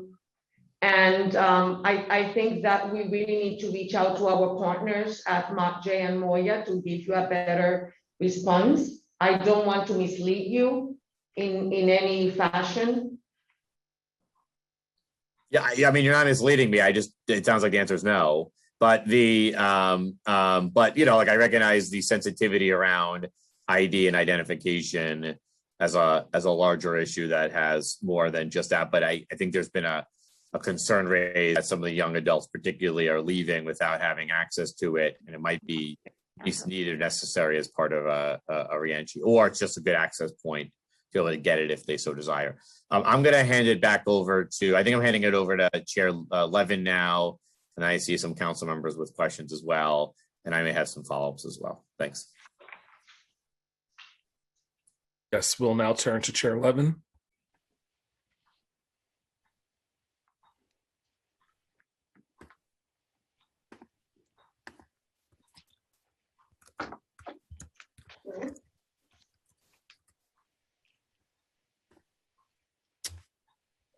Just bear with us, everyone. He's joining us by phone, so just give us one moment, please.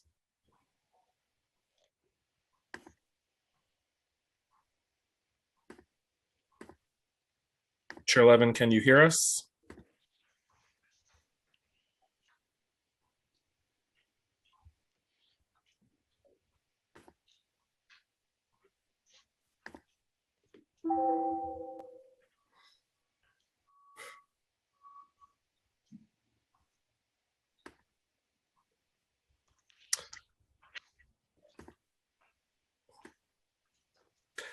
I think I'm sorry, Chair Levin said he. Oh, I'm sorry. I'm here, Chair. Chair. Here we go. Sorry, I'm here on audio. I'm actually, if it's okay, I'm gonna let other members go first with their questions. I'm sorry, I'm doing double duty here and doing childcare at the moment. So I'll be able to have a little bit less distractions in about 20 minutes or so. So I'll let other members ask questions first, and then I'll come back. Okay, we will come back to you. So first on our list for committee members, we're going to turn to Councilmember Barron, and then Councilmember Cornegy also had his hand up, but we will start with Councilmember Barron. Time starts now. Thank you to the chairs for holding this hearing, and thank you to the panel for coming and presenting testimony. I have a lot of questions. So there was reference made to passages. And if you could please tell me as succinctly as possible, because I only have 5 minutes, how many facilities are secure and how many are limited or non-secure? 2 facilities are secure, and the other 5 are non-secure or limited secure. Okay, so when we get the data regarding passages, can we disaggregate it to particularly the secure facilities? How many are at Horizons and Crossroads? So there are 37 students at Horizon right now and 71 students at Crossroads. This was as of last week. Okay, so I believe Crossroads is in the adjoining district represented by Councilmember Alika Ampe Samuel. And I've had a chance to visit Horizons once and a chance to visit Crossroads twice. And particularly at particularly at Crossroads, I was very impressed with what I saw in terms of instruction. Of course, this was pre-pandemic, but I saw teachers who were very much in tune with making the curriculum relevant to the population of students that they were serving. There was one teacher who had used corrugated cardboard and all kinds of little tapes or whatever to construct a facsimile of a boxing ring, because they were having themed instruction. And the theme was boxing and that sport.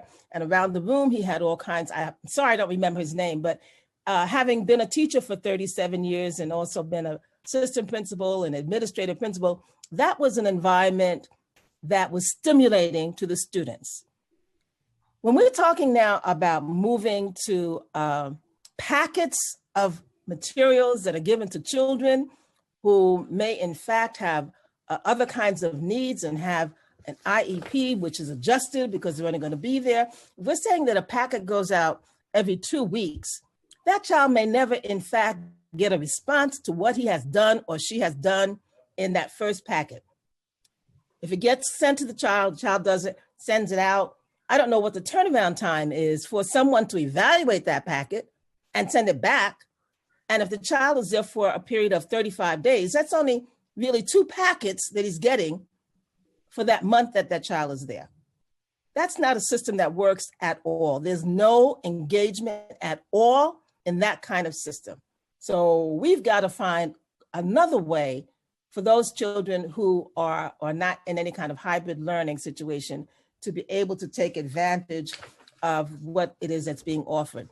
I also wanted to go back and I read an article that talked about students being having their tablets removed because they had broken some policy. And I did hear reference to the fact that this is an incentive and we want to make sure that they're responsible for the equipment, but there still has to be another way. This is not, an extra. This is something that students need.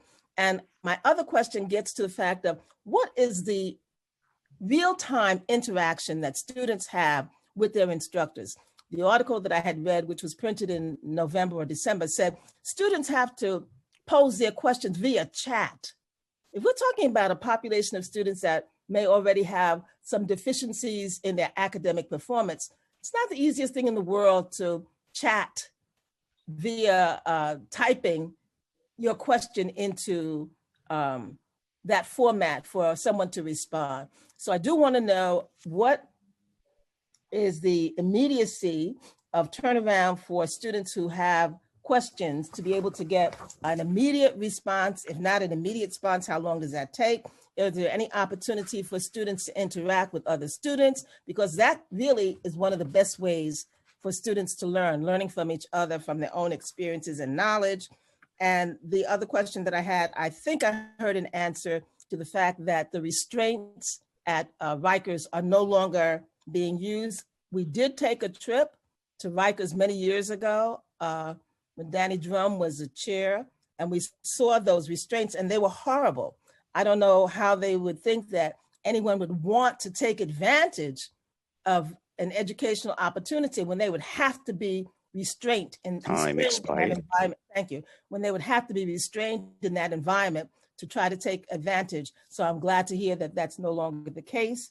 But I do want to have an answer to those other questions about students who are remote, having an opportunity other than through a chat to be able to interact with their students. Has that been changed? And how many students actually are using the blended or hybrid model? And can a student have immediate ability to connect with someone via phone? I heard someone in the testimony say that students can connect via phone. How immediate is that connection for students to be able to get information to their questions, academic questions from someone, or to reach out for an immediate intervention, perhaps from a social worker? Thank you. Thank you, Councilmember Barron. Thank you also for your comments on Crossroads. I know I was there myself 2 weeks ago. Very impressed with the teaching and the collaboration among ACS and our teachers. And also something, a small point, but a big one, is that we had a lot of substitute teachers filling in during this crisis. So I think that's a shout out to the Department of Education. So let's address the passages issues first. As far as the packets are only on Rikers Island. So as far as passages is concerned, I think most of these questions have to do with Rikers, right? Yeah. In reference to the article you mentioned, Councilmember Barron, and thank you for that, the students since January have had the ability to speak in passages to their teachers back and forth over the computers. So they could both talk and electronically chat. So that has been rectified. And again, we're moving away from packets, right? Yes. As in-person learning. In juvenile detention, there really are no packets. The only time a student would get a packet is if they're brand new and we have to enroll them, or something else happens in immediate. But we work very closely with ACS to ensure that the students have access to the technology they need as quickly as possible. No technology has been taken away from any student as any kind of form of punishment. And if I may, I personally observed the lesson last month at Passages where it was real-time interaction in a high-level math class between the teacher and the students. I observed it virtually, but very heartened to see that it was real-time interaction. And that was at Passages, and it was a Horizon teacher. And Councilmember, you asked the schedule. So all the students at Passages are on a hybrid schedule. So they have some in-person and some remote. Okay, thank you very much. If I could just ask, the learning that takes place on Rikers, is it within one designated area, or are there several rooms? I remember seeing several rooms when I went many years ago. Yes, we have a school area in both in every facility we have a school area, but right now we're operating in person is an RNDC. And the Rose M. Singers, in both those school areas, there are multiple classrooms. Multiple classes in different areas. Thank you. Thank you, Mr. Chair. Thank you to the chairs. Thank you. Thank you. Chair Traeger. And again, kudos to the staff at Horizons and Crossroads, particularly at Crossroads. I really appreciate what you've done. And also want to say there's also an affiliation with one of the community-based organizations, Man Up, where they are bringing their experience to those who are being held, who are in these facilities, to let them know, listen, you've got to find alternatives to methods that you have previously been using. Thank you. Thank you. Chair Traeger, while we give more time to Chair Levin, I will turn it back to you, and then I'll let you know when we're ready to hear from Chair Levin. Thank you. I'm also just making sure that, I don't know if this was answered, and forgive me if it was, just for clarity. the attendance rate at East River Academy. Did folks provide that number for East River? So it's important to note that the educational programming is non-compulsory. And in terms of tracking daily attendance, because some students were on tablets while other students were in packets, it was impossible for us to accurately capture the daily attendance for the students who were working on a packet.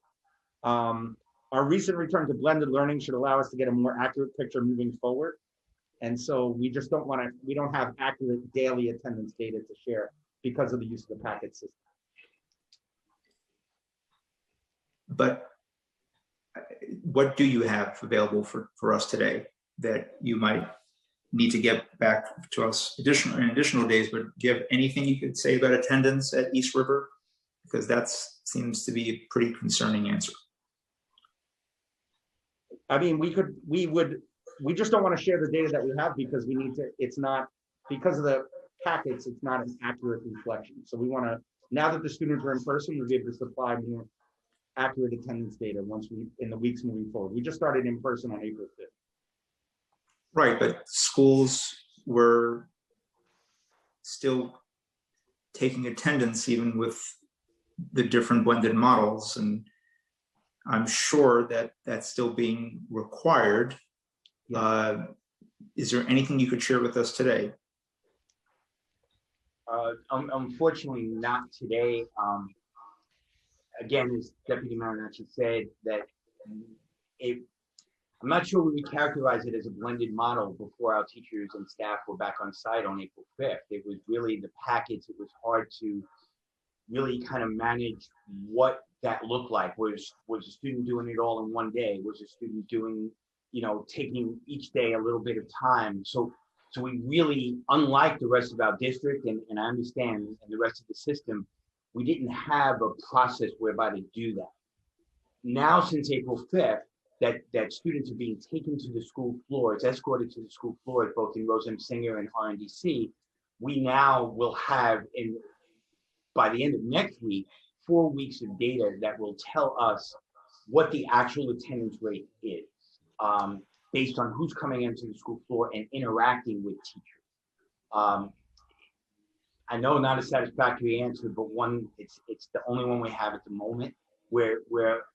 We're very confident that we're going to be in much better shape now that our staff is back on the premises in April 5th. But just so we're clear, you have the data, but you don't want to share it, or are you saying that because taking attendance, that's not negotiable? You have to take attendance.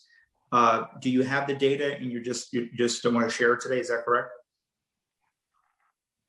No, we don't. We don't have daily attendance data for Rikers Island because we're not able to take daily attendance on paper packets. Taking attendance, that's a part of our job. That's why. Can you elaborate why you're not taking daily attendance? Sure, Chair. As you know, during remote learning, the attendance policies for the entire DOE have been changed to talk about interactions and other things. So attendance policy has been differentiated. In this site, we did the best that we could in terms of recording all the work that we got back from students. But it just wouldn't be accurate to say the percentage is a daily attendance because, again, when a student is working on a paper packet, we don't know if he did it on Tuesday or Wednesday or Thursday, or they weren't turning them back every single day. I have to tell you, this is the first time I've ever heard this. And to be clear, my committee, we actually had to subpoena the DOE to get attendance data from last spring because they were stonewalling us for quite some time.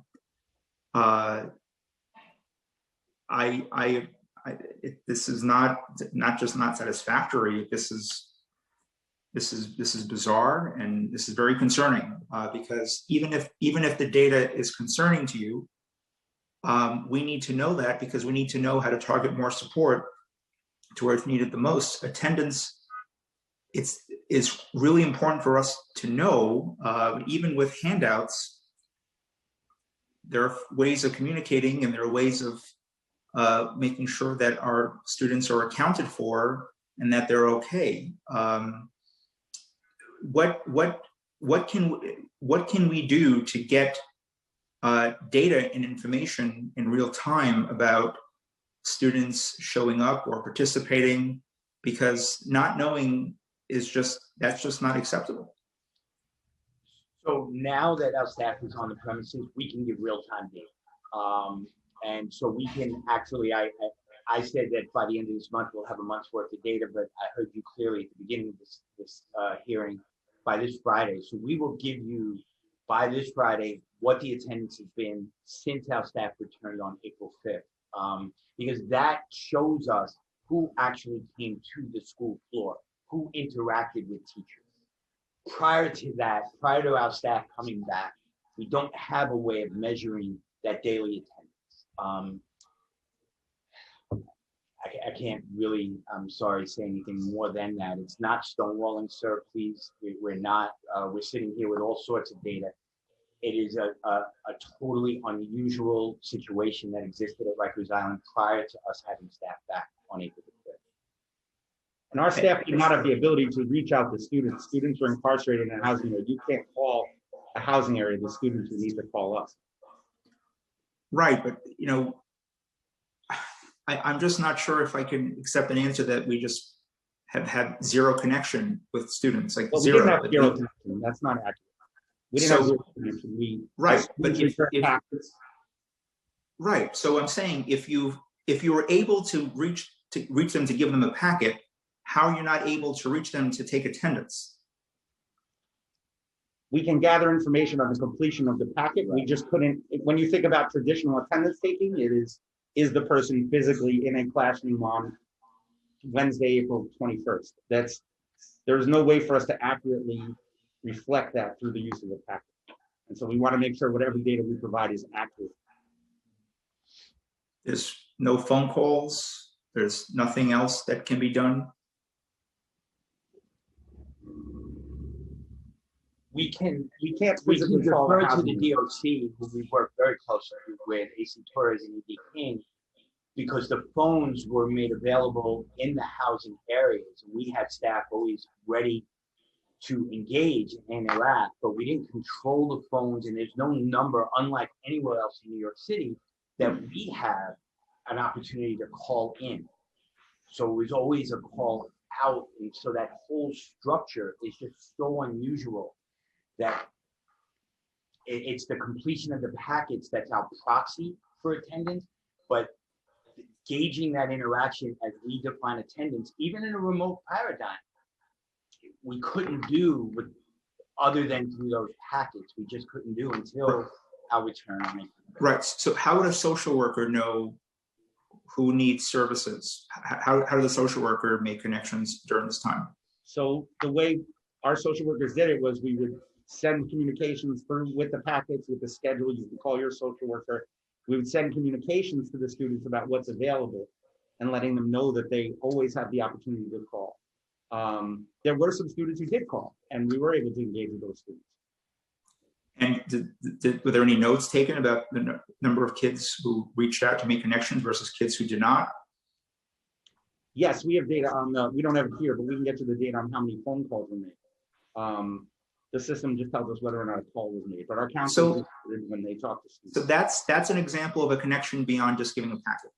And that's kind of what I'm talking about. Yeah, absolutely. And students also, you know, we're talking a lot about the packets, but many students also had access to tablets during this time. And for the students who were on the tablets, they also had a way to message with the teachers and counselors. It wasn't in real time, but we did get messages from students that way. Okay.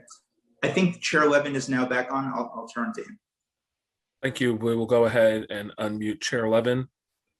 Chair Levin, you will see a prompt asking you to accept. Yes, thank you. Can you hear me okay? Yes, go ahead. Okay, thank you very much. I want to thank my chairs, and I want to thank the members of the administration again. My apologies for whatever my situation here. I'd like to ask about vaccinations. Are all students in either East River Academy or or passages over that are 16 years of age or over, are they getting vaccinated now? Are they being provided information around vaccines? How are they getting vaccinated? Yeah, from DOE, we would have to pass that to our agency, ECS and DOC. Can we go ahead and unmute Commissioner Barrios?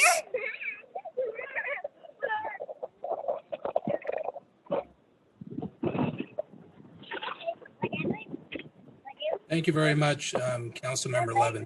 So a number of youth in our secure facilities have received their vaccine. As you know, the Pfizer vaccine is available for youth 16 and over, and the Moderna vaccine is available for persons 18 and over. Okay. With the ultimate with the ultimate goal of getting back into in-person classes, vaccine is essential to that. What's the process? How are they getting vaccinated? How many have been vaccinated? What percentage? Can you share any of that with us? Of the students in the schools?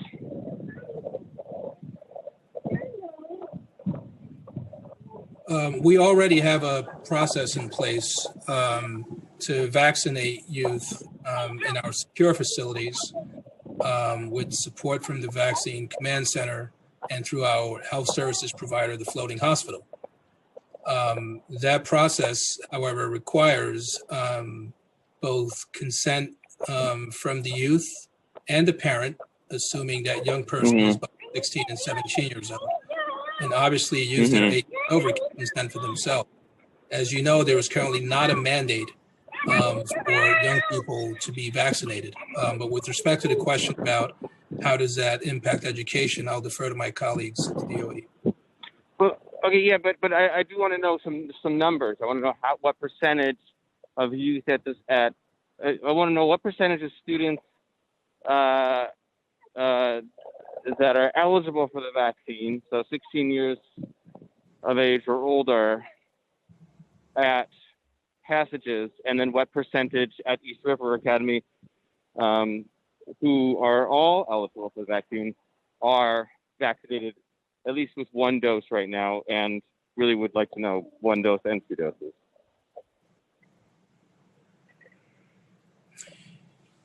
So, right, Councilmember, I can speak to the number of youth that have been vaccinated in our secure facilities, but with respect to the question of the percentage of students, that one I'm going to kick over to the DOE. Currently, we've had 7 youth total who have been vaccinated, us having obtained the necessary consents.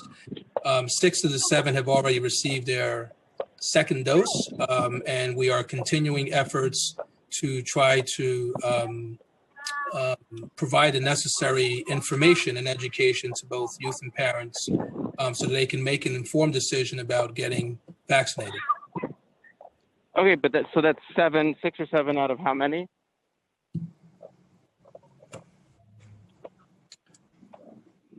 So I'd have to go back to our census, and I can get that information for you, Councilmember Levin.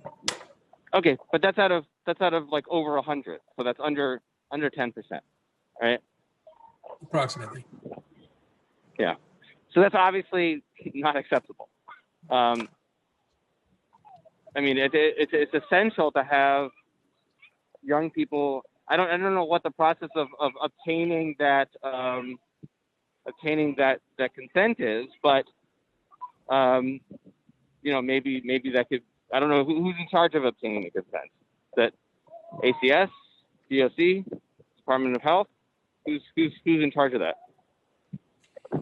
So for ACS juvenile facilities, ACS is responsible for working with young people and parents to obtain consents. Again, there is not currently a mandate for young people to be vaccinated. And therefore, we have to work with both the young person and the parent in cases where young people are ages 16 to 17. In some situations, you might have a young person who says yes, but a parent who refuses to sign a consent, or vice versa. Right. I imagine there's and so- logistical challenges to it. That's why Right, I want to know right. what the logistical process is. Yeah. And so we I mean, make, the issue for me being that, you know, if we don't have a process that is effectively getting more than 10% of students in detention vaccinated, then you know, if we don't have an effective process, then we're never going to get back to in-person learning. I mean, how are we going to get back to in-person learning if we don't have an effective vaccination regimen for them?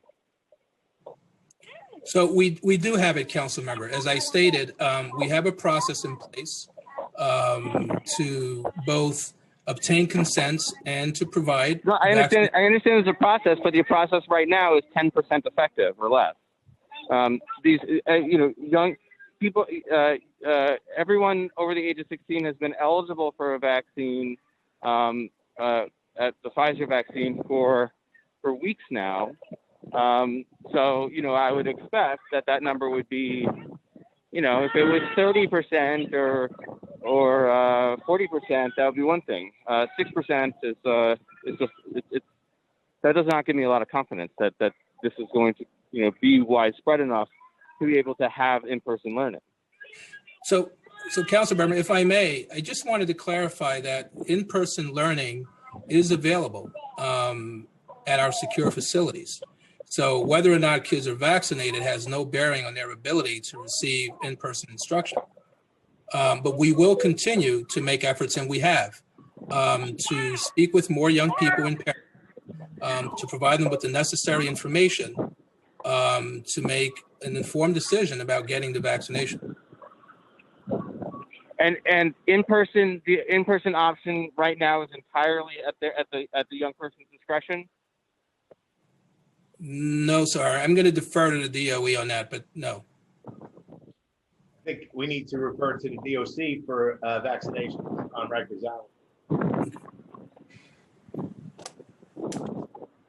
Hi, this is Commissioner Torres from the DOC. I'll be more than happy to speak to our provider, CHS, to be in a better position to give you any data related to vaccinations for the young adults. But you don't have it with you at your fingertips right now. Sir, I don't. Okay. And then, sorry, back to my previous question. Then, who makes the decision as to whether a young person is remote or in person right now? All the students at Crossroads and Horizon are on a blended learning schedule. The schedule is by hall. So when a hall comes down, when a hall is scheduled to come to school, the entire hall comes down to school. Can you repeat that last part again? I'm sorry. Whenever a hall is called out to school or a housing area is called out to school, the entire hall is brought to school. You know, with the obvious exception of court or a medical issue. Okay. So moving along, I want to ask about youth in segregated units or young people in segregated units in at Rikers. I'm a little bit perplexed. There's no in-person opportunity for them or remote option. It's purely the packets for them. Is that right?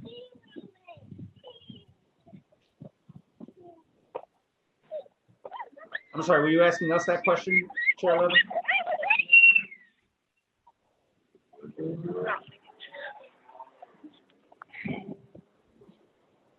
Sorry. I'm asking the Department of Education for the for people that are in that are in segregated units at Rikers at the East River Academy. Are these when you're talking with with Councilmember Powers, you mentioned, you spoke about the packets every 2 weeks.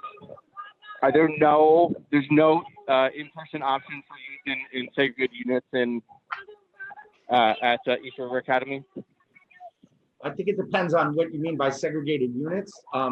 Their in-person options are currently at 2 facilities, RNDC and Rosen. And that's where the overwhelming majority of the students are. And so, Chair Levin, this is Robert Zweig again. And so we in the DOE in those 2 facilities serve every and any student that is escorted to the school floor. I think our colleagues at DOC may be able to better answer about how those decisions are made. But from the DOE perspective, any student brought to the school floor in either of those 2 facilities, we serve in person. But who is escorted, I think, is more of a DOC, and perhaps our DOC colleagues can answer that a little more thoroughly.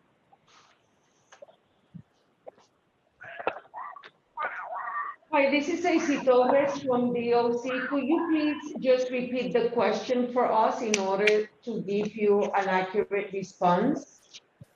Sure. So students that are not in general population, are in a segregated unit of some kind at Rikers, are they provided with the option of in-person learning? I think that Councilmember Powers, you had an entire back and forth with him around the packets that are available for that are given to those students. Thank you, Chair Levin. I think I understand your question.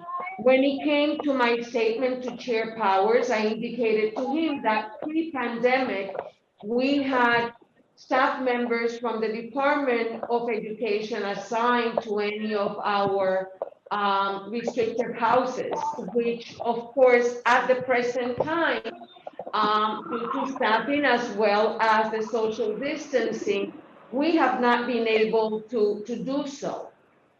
We are always, sorry, sir? But are these students given tablets? They are given presently learning packets as well as access. No, tablets. Why not tablets? Why not tablets? So where we are right now in terms of one specific housing area or 2 housing areas, we always need to look into number 1, connectivity, and also any security concerns that are posed to us by the commands. We are always willing to explore how best to provide educational services, but at this very moment, the only best option happens to be learning packets. That cannot possibly be the case. Why? Explain to me why a learning packet is a better educational option than a remote learning through tablet. So if there are any security concerns, Chief Levin, we are not quick to actually give the tablets out. We are in fact discussing how best to move forward with that. We are not saying. I'm sorry. Can you repeat that? Why are you not giving the tablets out? Because there are some security concerns. Like what? What would be a security concern? Well, we need to basically share with you that there are concerns with connectivity. There are concerns with how tablets could be destroyed and how in being destroyed, those components become sharp objects that can seriously, number 1, hurt the individual who has been assigned to the tablet, can hurt any other peers assigned to their housing areas, as well as staff.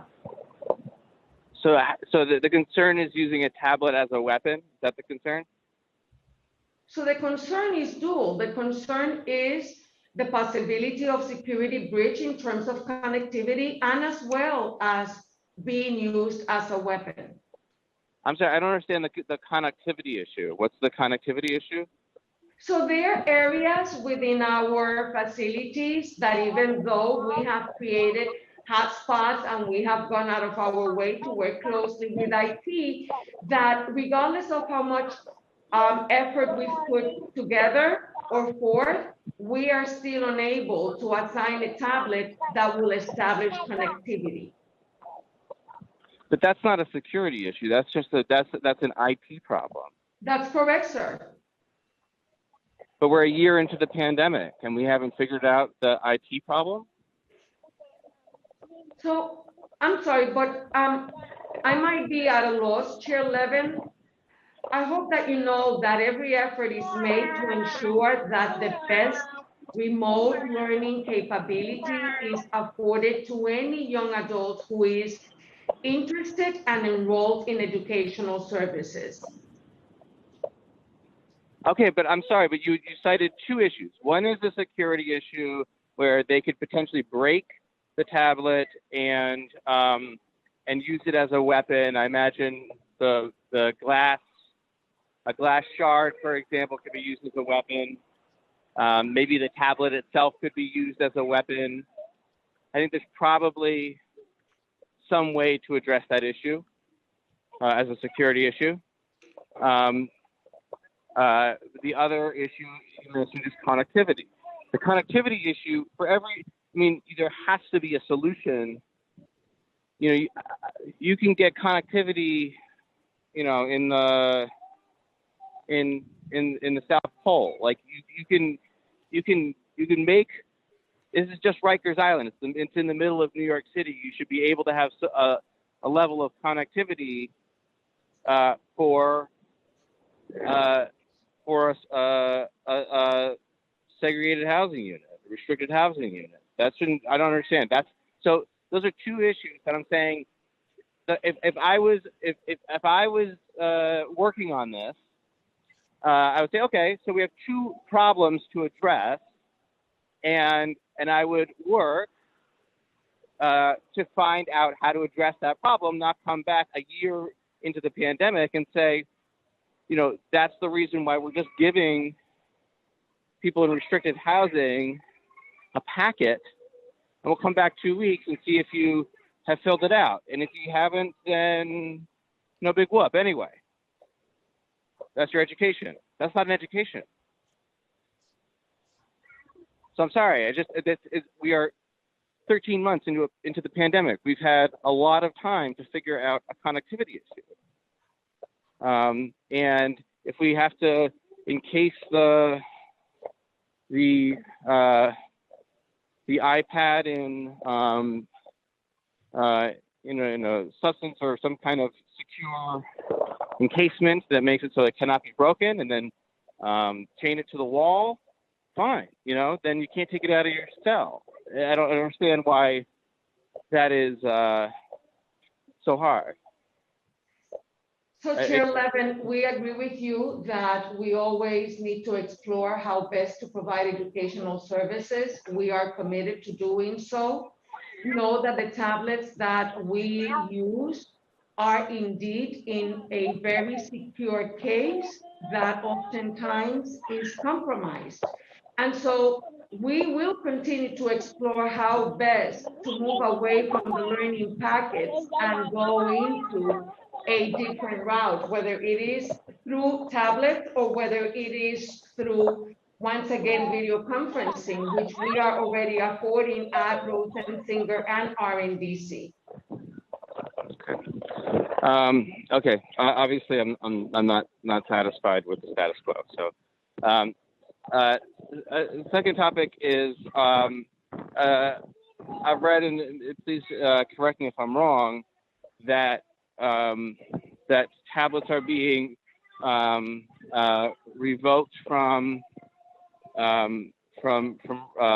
students as a form of discipline. Is that correct? At either East River or Passages?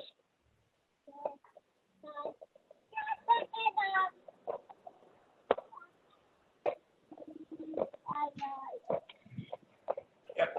Can we get Assistant Commissioner Barrios? Sure, if we could please unmute Commissioner Barrios. Thank you for the question, Councilmember Levin.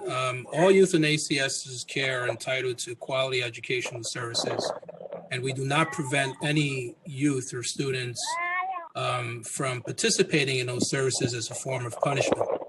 As my colleagues at the ACS, I'm sorry, at the DOE noted earlier, all students are issued DOE Chromebooks for remote learning. And ACS also provides tablets that are used for recreational and educational purposes. But under no circumstances do we take Chromebooks away from kids as a form of punishment. Nor tablets, nor Chromebooks. Under no circumstances are tablets or Chromebooks removed as a form of discipline. Not for educational purposes, no, sir. Okay, is the same true for DOC? So when it comes to the DOC, we, Chair Levin, do not remove the tablet as a form of punishment. It is not what we do. The only time, and keep in mind, I don't know that, that I made myself clear before, but when it comes to the tablets that have been rerouted to educational services, those are tablets that originally were purchased as part of our positive behavior management system. Never do we take away the tablet just as punishment or to impede the young adult's progress as it relates to educational services. We do so when there is a security concern or when there is a lack of adherence to the contract that those who are interested in accessing the tablet have read, understood, and signed with us. Okay, so what is an example of? So that seems like a kind of a big caveat there at the end. What's an example then of violating the contract? Sure. I'll give you the example of tampering with the case that ignores the tablet. I'll give you the example of, we made the tablets available from 8 o'clock in the morning until 8 p.m. The kids know that in order for them to be able to use them and have the tablets ready for the next day's distribution, the tablets need to be returned by 8 o'clock at night. They know too well that they're not to use the tablet codes that have been assigned to their person. They're not to share it with any other young adult. And those are just a few of the examples. But I think that what is crucial, if they do engage in any of those activities, the tablet could be removed from them, and that's when they would be given a packet. So I need to share with you that when we identify somebody who is doing that, we always have a conversation with them. The removal is not something that we do immediately. We basically have the conversation with the person, whether it's a young adult or whether it is an adult.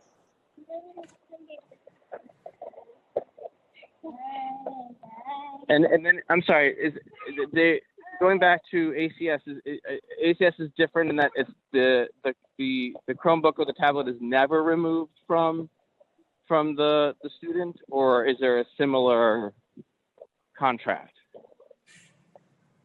No, so just to be clear, the Chromebooks and tablets are not taken away for educational purposes as a form of punishment. Now, there was an instance recently and a few last year where a Chromebook was taken away for security reasons because youth with sophisticated technology skills were able to find a way to circumvent the security feature.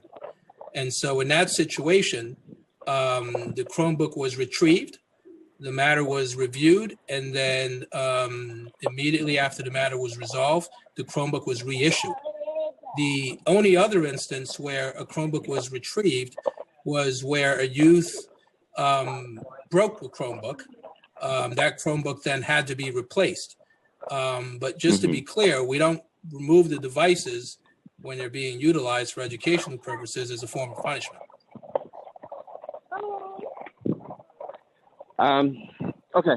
Well, I appreciate your answers and your time. I'm gonna turn it back over to my co-chairs and any other council members that may have questions. Appreciate your time. Thank you. Thank you, Chair Levin. There are no other committee members that have questions, so I will turn it to Chair Powers before, and then to Chair Traeger to wrap things up.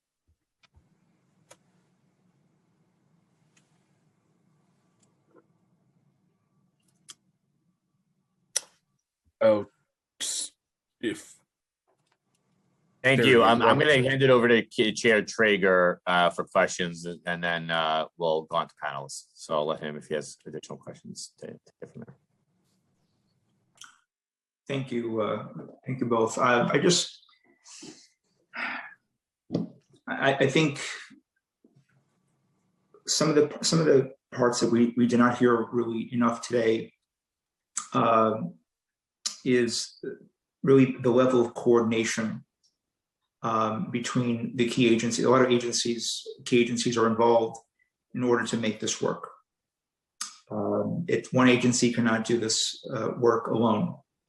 The DOE certainly has a critical role and responsibility, but provided that they're not in traditional school settings, we need DOC, we need ACS, we need other folks to make sure that they're also doing their part. So, and other areas that, maybe just one last piece here, it's the transition work. What happens once students leave these temporary settings? The accountability, what does that look like? Who stays in touch with them? Who makes sure that they are continuously getting the support that they need? Could each agency take a piece, not just DOE, but could each agency take a piece of that about what does the transition work look like, making sure that students are continuously receiving the support that they rightfully need? Because remember, there's a reason why we hone in on attendance. There's a reason why we hone in on these factors, because attendance is an indicator of so many different things during the course of a child's academic life and beyond. Literacy also, just trying to get a better grasp of what does connection look like once students are transitioned out of these programs. If we can hear from all the agencies, please.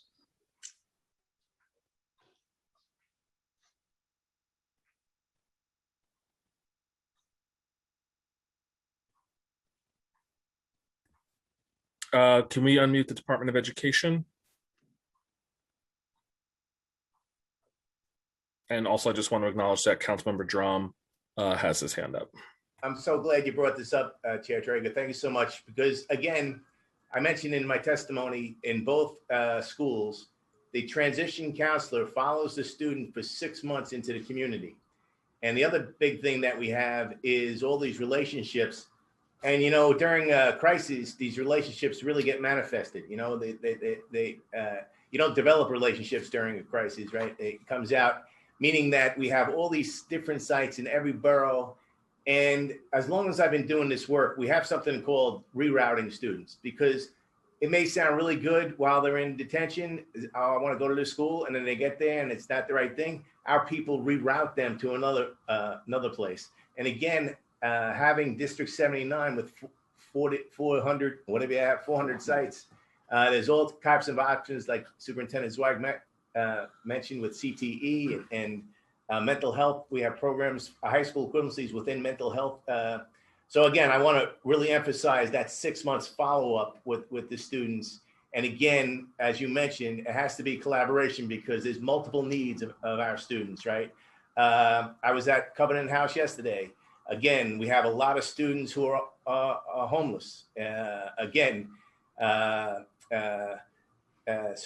I think one of the best things that we have is that transitional piece, and it starts day one. And the last thing I wanted to say on this was, when Spofford was around, right, there were New York State teachers there. And I was asked in 1998 to leave my principalship on Rikers Island and open up Passage Academy and have city teachers go into Spotswood, right, instead of state teachers.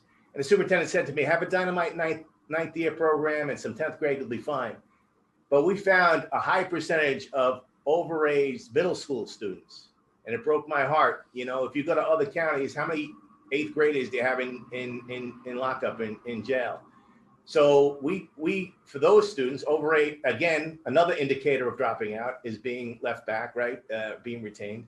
So we started Restart Middle School, alternative middle schools, because we said to the students, don't go back to the school you weren't going to. You know, we have this brand new option. Restart Middle Schools are in high school so that the students don't feel like they're out of place. So I think we've made a lot of, again, it's very hard, but that's the whole point of this, is to get students transitioned into a school and continue their education after they get out. So I'm glad you brought that up, and it's something we continuously work on. We've invested a lot in. And Superintendent, just very quick follow-up on that. Yeah. In my experience in my district, when we had situations with justice-involved youth and families, one of the sobering data points that I've come across is that the number of teenagers who have been through the system not once, not twice, not 3 times, not 4 times. I have young people who have been through the system over a dozen times, even more. Can you share with me from your experience some of the students who have gone through these alternative settings? Do you see them again? Yes, and one of the things that we're really proud of, you know, Judge Kay dedicated her life to keeping kids out of lockup and in school, out of court. So when she passed away, we were asked to open a school in her name, and it's called Judith S. Kay High School. And it's been very successful with court-involved youth. I think it's a real model because of 3 things. It has a high school diploma track. It has a high school equivalency track. One of the bad things about transfer schools is that if you go to a transfer school and you want your high school equivalency, you got to transfer out of the transfer school you transferred into. Here you have the dual tracks together, and there's a 3rd track that's CTE. So again, we did an analysis of Judith S. Kay, and we looked at all the different sites the students were in and the mobility. I think one year, the average high schools the students have been in before they came to us was 4 years. So how do we break that cycle of being rearrested? I think one of the best ways is to get the students into a program that they're really interested in so they continue their education. But we definitely see, the good news is we see less over the years. Again, when I was out at Rikers, right, we had 20,000 people on Rikers. That was crazy. So I think the city's done a great job, especially I want to give a shout out to probation. I know they're not here, but they've done some great work, and we have a lot of collaborations with them. So again, breaking the cycle, I think the key, and that's why people like us dedicated our lives to this, is a quality education and connecting students to a school that they're going to stick to and thrive in. I want to say in closing, and turn over to Chair Powers, that in my district in Coney Island, I think we spoke about this. Yeah. We had to kind of break the mold for the adult education program because the old programs were just not working to meet the needs of our families. And in our district, we partner with Opportunities for Better Tomorrow to provide free adult education classes in Coney Island. So proximity matters, not having folks travel across the city to get basic services. So we remove one barrier as far as transportation. We provide free meals, which is a barrier because these classes are typically in the evening and they can last a couple of hours.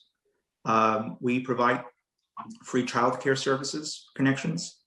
That's a barrier for many families, and also case management services. And we're actually looking this year to add additional services as far as stipends.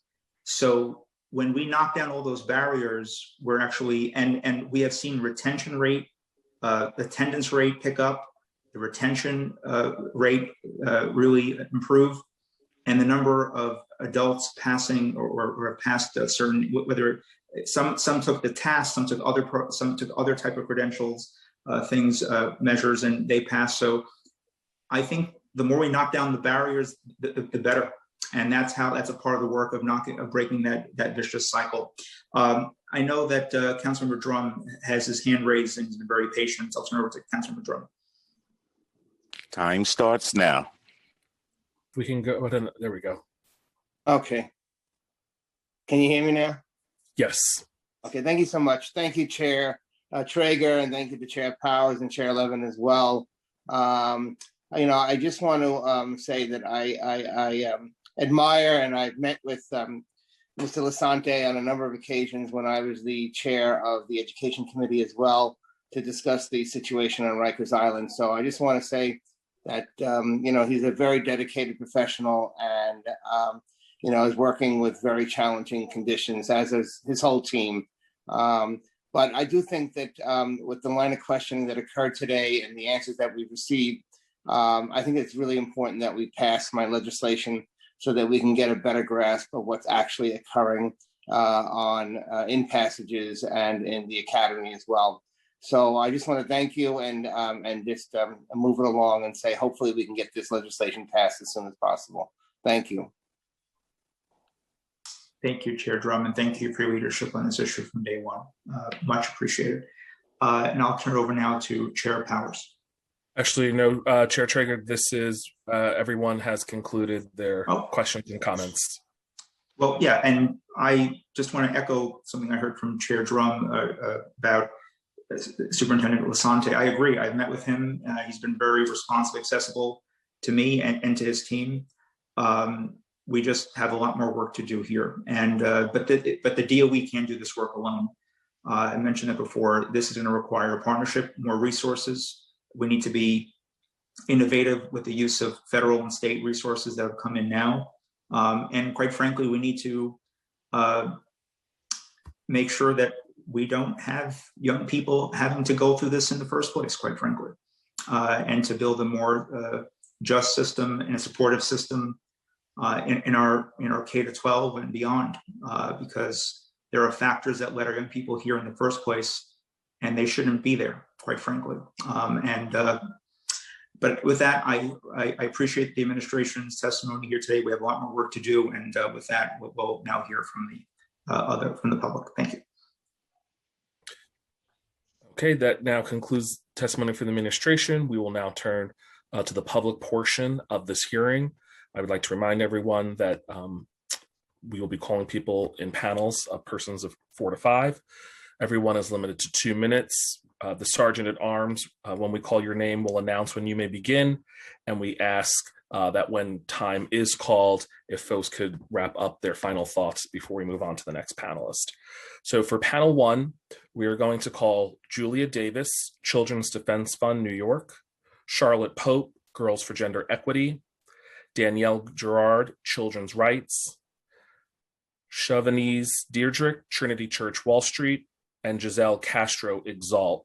Following this panel, we will have a panel with the Legal Aid Society, Melinda Andra, Stephen Short, Mary Lynn Werwas, and Nancy Ginsburg.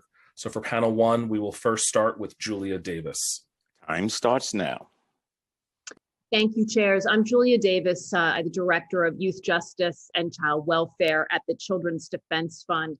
I want to thank you, Chair Powers, for going to Rikers so recently, and for Chair Levin and Chair Traeger for being so deeply engaged, especially around the young adults on Rikers Island. As you heard today, it is a very difficult time for them, and the amount of education and support services they are getting is meager, to say the best. What you heard today in terms of the access to services, in terms of education and programming, is extremely limited. And so your attention and focus is very timely. I have a proposal. One thing that would move us forward in this work is for the City Council to write legislation and demand the Department of Correction bring back together the Young Adult Advisory Board. This was a committee created in 2014 that brought together the Department of Education, the Department of Correction, ACS, MOCJ, all the service providers, the defenders, folks working with young people on the island every day. This group was problem solving, partly in response to the Nunez litigation, partly in response to the city's rulemaking around the end of punitive segregation. This group did extraordinary work developing policy and practice on the ground and responding to the very real problems as they emerge in real time for young adults to get to the root problems of the issues behind violence and the need for segregation, and to connect young people with services, which I know is the intent of this committee. So I urge you to consider this as an opportunity to bring that group back together. My concern is that the department will not do this without your guidance and instruction. We have lost an enormous amount by not having that group together, especially during COVID, as you've seen. You know, this is a system that has been so profoundly broken throughout the COVID pandemic, and there's been great lost opportunity to serve our kids at the highest point of need. Time expired. So thank you so much for your time today. I encourage you to consider this as your opportunity. Next, we will hear from Charlotte Pope, Girls for Gender Equity. Time starts now. Thank you, chairs, members, and staff for navigating this today and for the opportunity to testify. My name is Charlotte Pope, and I'm speaking on behalf of Girls for Gender Equity. We were confused to hear that the DOE doesn't have access to the number of young people eligible to be enrolled in school but are not enrolled. That seems like a crucial indicator of school climate and access. We appreciate the council continuing to hold the DOE accountable to supporting incarcerated young people, particularly those newly disconnected from schooling due to the pandemic, economic crisis, and resulting push out. We want to mention that looking at the council's mandatory report on school counselors and social workers, that this school year, East River Academy saw a decrease in the number of support staff, down by 3 people, but that represents a quarter of that staffing. So we echo the concerns raised about retention. We support the legislation being considered today and expanding the scope of the law. We see in the 2020 report, DOC posted that 48 students were prevented from attending school, a jump from 17 students in the very first report. But because of how limiting that description is, we ask that Intro 1224 be clarified, similar to the ways classroom removals or suspensions are reported under the Student Safety Act, so we're able to know the number of days, instances, and kinds of exclusions that are happening. Seeing also that 53% of all infractions were categorized as classroom disruptions, we call on the council to clarify these consequences. The DOE's discipline code, for example, offers a range of responses to so-called disruptions, beginning with a student-teacher conversation, rather than the denial of educational services. We agree with the concerns raised today about the potential creation of RMAS at NIC with the Board of Corrections restrictive housing rulemaking underway, wherein young people would be subjected to a new kind of indefinite isolation of a cage inside a cage with compromised access to education. We outline other concerns and questions in our testimony, including any new reliance on substitute teachers, as was mentioned briefly. But thank you again, chairs and members, for the questions Time expired. brought forward today. Thank you. Thank you. And next we will hear from Shavaniz Deirdre from Trinity Church Wall Street. And I apologize if I mispronounced your first name. Time starts now. Good afternoon, Chair Powers, Chair Traeger, Chair Levin, and members of the Committee on Criminal Justice, General Welfare, and Education. My name is Shavaniz Diedrich, and I'm a Program Officer for Racial Justice at Trinity Church Wall Street. Thank you for providing Trinity with the opportunity to testify in today's oversight hearing. Trinity Church is an active Episcopal church just down the street from City Hall with more than 1,600 parishioners who represent all 5 boroughs and form an ethnically, racially, and economically diverse congregation. In addition to our ministry, we have an established program that provides more than $20 million in annual funding to critical partners, including the Osborne Association, Fortune Society, and Exodus Transitional Community, to address racial justice by ending mass incarceration and homelessness. Last year, Trinity helped to form the Faith Communities for Just Reentry campaign, a coalition of over 40 faith leaders across the city that seeks to address the urgent needs of justice-involved individuals leaving city jails, as well as improve the city's support and services for fellow New Yorkers reentering society following incarceration. As you know, a majority of incarcerated individuals in New York City and state do not have a high school diploma or GED, and a quarter of those incarcerated do not have either credential due to a myriad of factors that have marginalized and excluded them from receiving a quality education. The intersection between incarceration and barriers to education can cause significant harm to individuals who seek to find employment and stability. We believe that the city, while New York City has made notable strides to improve correctional education and reentry services for New Yorkers, we believe that it must do more to provide comprehensive support to incarcerated individuals in the process of reentry to remove barriers to ensuring successful and stable readjustment following incarceration. We believe that the city should establish a centralized office that reports directly to the mayor for all of the city's reentry services. Thank you. And next we'll hear from Giselle Castro. Time starts now.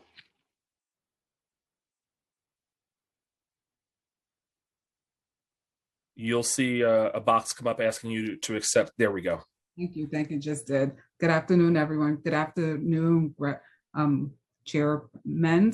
I want to give an overview of our organization, which is Exalt Youth. We work with young people who are involved in the juvenile and criminal justice system, ages 15 through 19. Founded in 2006, we created a curriculum to really address the two biggest factors, which is education and criminal justice, systems which lead our young people to make substantial, regress if they're not necessarily in a pathway to make, great success and advancement.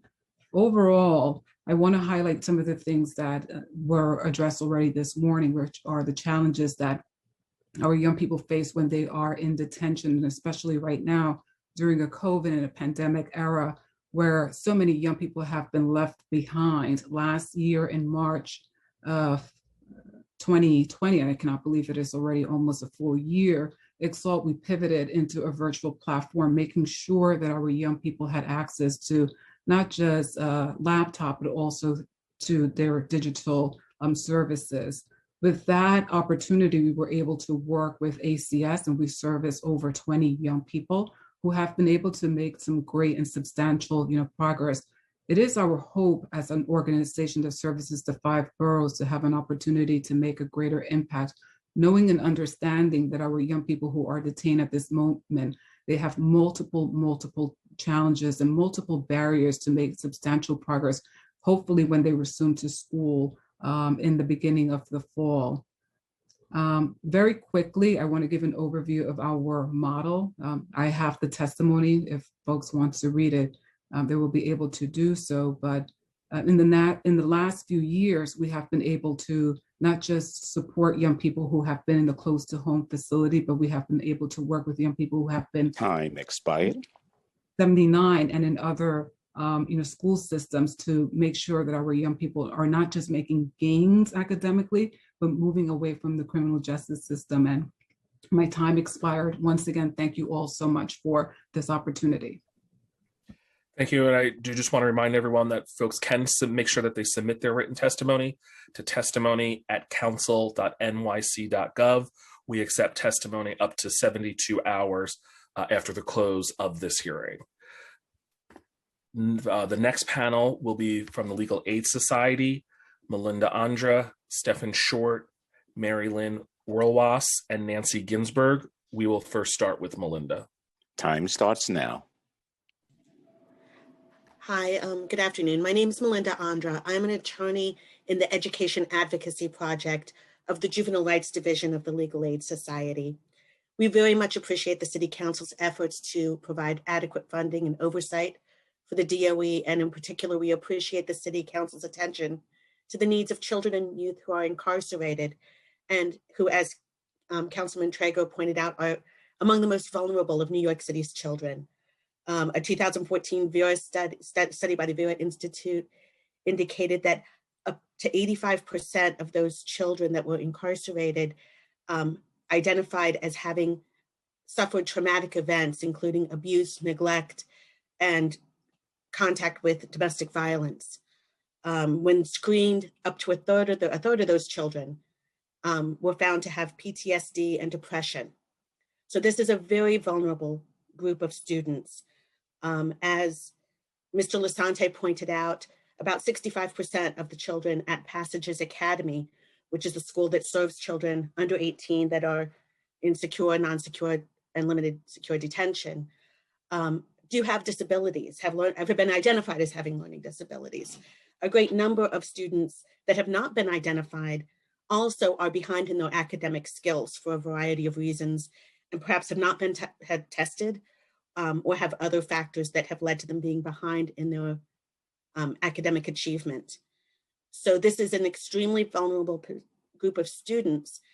And while the students at Passages Academy are now receiving some in-person instruction, it is important to note that that has not been the case throughout the pandemic.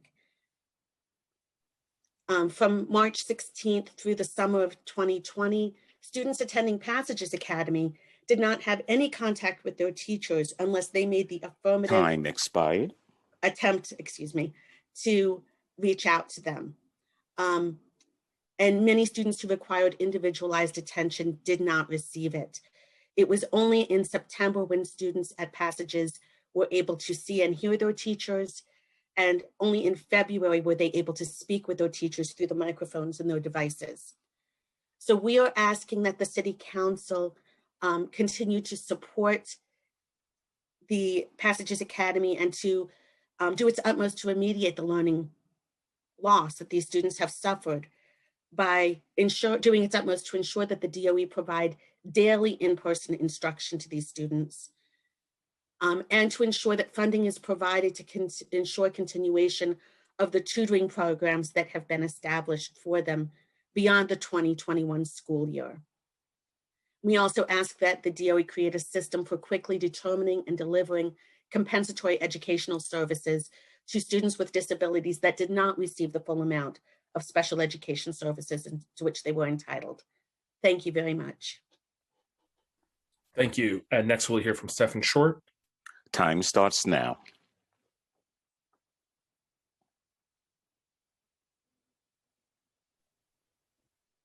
Thank you for the opportunity to testify today. I'm Stephen Short, a supervising attorney with the Rights Project at Legal Aid. We're at a critical juncture. For decades, Legal Aid has served as class counsel in Hanbury versus Thompson, a class action challenging the city's failure to educate those in its. Hanbury has resulted in progress. In 2018, however, the Hanbury Monitor found that education for young adults was a persistent problem. The situation worsened when the city abandoned its young adult plan, making access to school even more precarious. Amidst the global pandemic, schooling on Rikers has collapsed. DOE has not been on the island, encourage participation, and DOC has failed to inform of their eligibility, facilitate access to remote learning, or maintain the safety necessary to keep education operational. Hanbury class members have gone the length of the pandemic without meaningful education. As the city reduces blended education and in-person education on the island, it must recommit itself to the young adult plan, facilitate access to school, inform students of their eligibility, and replacing restraint chairs with other draconian interventions such as cages. Additionally, DOE must convene committees on special education, update and ensure students are receiving services. But there is no progress without accountability. These agencies must answer for their failures during this pandemic, which have set students back. The council should evaluate DOC's constant meeting of educational access and DOE's insufficient educational offerings, including perfunctory educational and unreliable remote options. Put bluntly, remote learning or self has always been abysmal and should be an affront to educators. Finally, this is a race justice issue. As borne out by statistics disclosed earlier in this hearing, Black students and students of color targeted and ensnared in the legal system, trapped in these cycles of education inequity. This woeful situation would never be tolerated in a predominantly white school. Time expired. To race justice, we must prioritize educational equity. And that starts by holding these agencies accountable for this lost year and ensuring that these failures do not persist. Thank you. And excuse me, next we'll hear from Mary Lynn Rowas. Time starts now.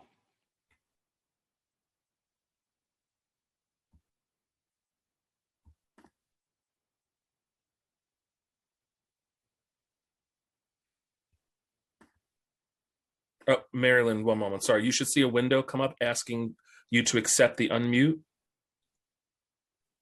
Thank you. Okay. Good afternoon, committee members. I'm Mary Lynn Rowas, the director of the Legal Aid Society's Prisoners' Rights Project. And thank you so much, Chairs Traeger, Powers, Levin, and all the members for inviting us today. Mr. Short provided you with some of our recommendations for education that are rooted in our role as class counsel and Handberry, but equally relevant, and what I'm going to address are some of the lessons of Nunez, which is now a consent decree governing use of force in jails and protection of 18-year-olds. And the two are deeply connected because the abysmal state of education for youth at Rikers is intertwined with the culture of violence and impunity. Students cannot learn if they're not safe. And Nunez shows us that students in the Rikers jails are not safe. This is a level of danger and insecurity with no parallel on the outside. And as a New York City public school parent myself, I will add, I am certain that there's no school in the community that at any point in this horrible last year would have tolerated biweekly packets to be a substitute for education. Well, we strongly encourage the council members to read the Nunez Monitor's reports for many reasons, but including the alarming use of force problem at RNDC. The use of force rate there, which controls her population, went up 200% between 2016 and 2020 for 19 to 21-year-olds.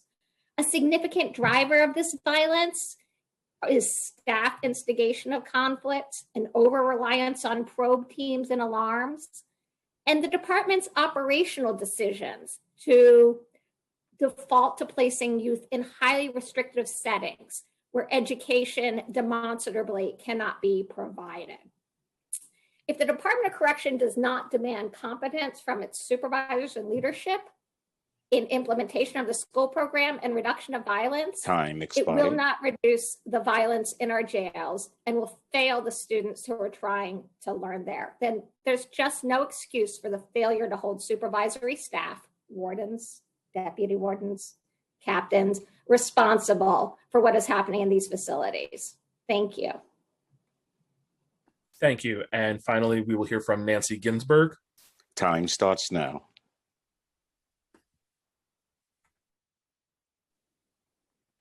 Good afternoon, chairs. My name is Nancy Ginsburg. I'm the director of the Legal Aid Society's Adolescent Project and the Criminal Practice. We are at a moment of crisis in the care of custody of young adults on Rikers Island.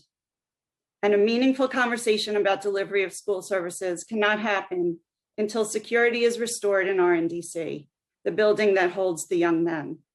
Over the last 2.5 months, it has come to our attention repeatedly that RNDC has become alarmingly dangerous. This caps a pattern of DOC withdrawal from years of commitment post-Nunez to a young adult model based on age-appropriate services delivered by specially trained officers. We recognize that COVID has presented many challenges in the past year. Nevertheless, there had been commitment to work with the young people in RNDC. Efforts to mediate conflict led to improved conditions in the building. Despite these advances, the department removed the warden engaged in this work and installed new leadership. That change precipitated an almost immediate downward slide, resulting in increased incidents, daily alarms, and deprivation of recreation, programming, medical, and mental health care. Individuals are moved from housing unit to housing unit, and some have been told they were intentionally being placed in harm's way.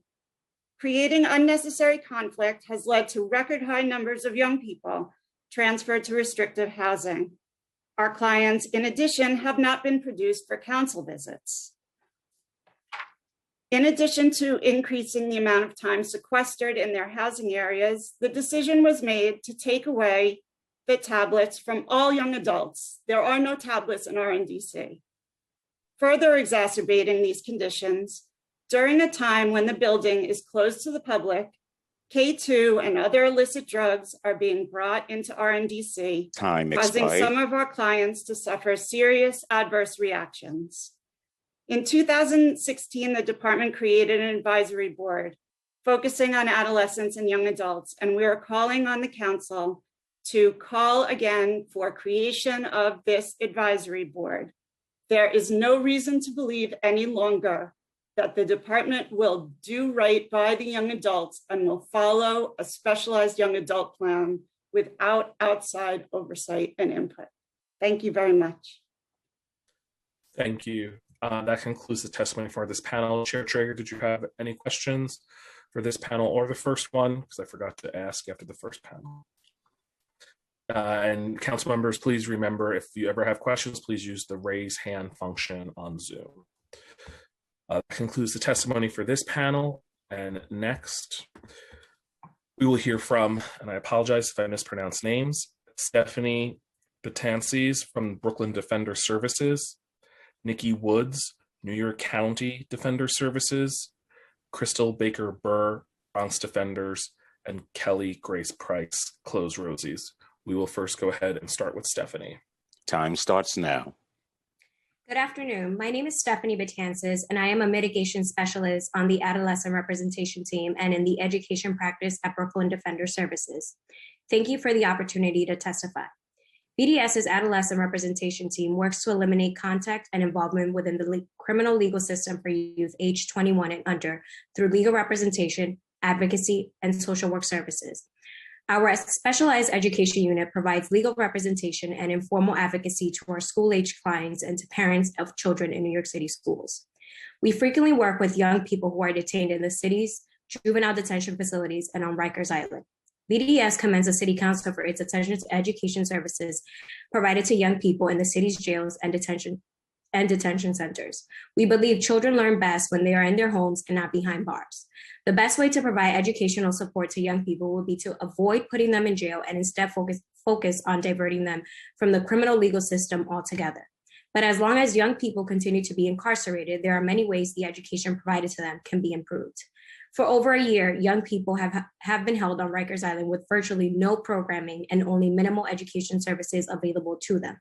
Despite the fact that young people on Rikers Island have the right to receive education services, most young people have received no live instruction whatsoever. And many of the young people our office works with were not even aware education services were supposed to be available to them. Even prior to the pandemic, young people told us that they were never made aware of their eligibility for school or were not brought to school even when they were signed up. For years, BDS has advocated for young people on Rikers Island who have struggled with education access to receive the services they're entitled to. Despite significant advocacy on our end, we have heard many stories of DOC failing to bring young people to school. The young people we serve have often gone days or even weeks at a time without attending school because DOC staff failed to bring them to school. DOC needs to do better and work to ensure everyone who wants school can access it. The young people who work with passages have had more success attending school during the pandemic, and we appreciate the work that DOE has done to ensure educational access for these students is available. But we have seen problems there as well. Many young people report feeling unengaged with what they're learning, or the work does not feel as if it's appropriate level. Some students tell us that they are getting work without sufficient instruction, while others feel the work is too easy, like they're just being given busy work. ACS and DOE should work together to improve programming at Passages Academy, providing more targeted supports for those students who need them and varied engaging age-appropriate programming for those who desire. We have expanded upon many of these concerns and recommendations in our written testimony. Thank you for the opportunity to testify today on this very important topic, and I'm happy to answer any questions. Thank you. And next we'll hear from Nikki Woods, New York County Defender Services. Time starts now. Good afternoon. Thank you, Chairs Traeger, Levin, and Powers for holding this hearing. My name is Nikki Woods, and I am a senior trial attorney with the Juvenile Defense Unit at New York County Defender Services. My unit represents raise-the-age children in felony cases in both criminal and family court. I generally do not have clients on Rikers Island. First, I would like to offer our support for Intro 1224. This change in local law would produce data showing how existing educational and vocational programs offered to youth in juvenile detention fail to accommodate the needs of our older youth in custody. Accountability and transparency through data reporting is necessary for the city to implement these much-needed changes to our system-involved youth. This law will also require ACS and DOC to report rates of violence for children in juvenile detention and jails. Instances of violence in these penal settings is woefully underreported.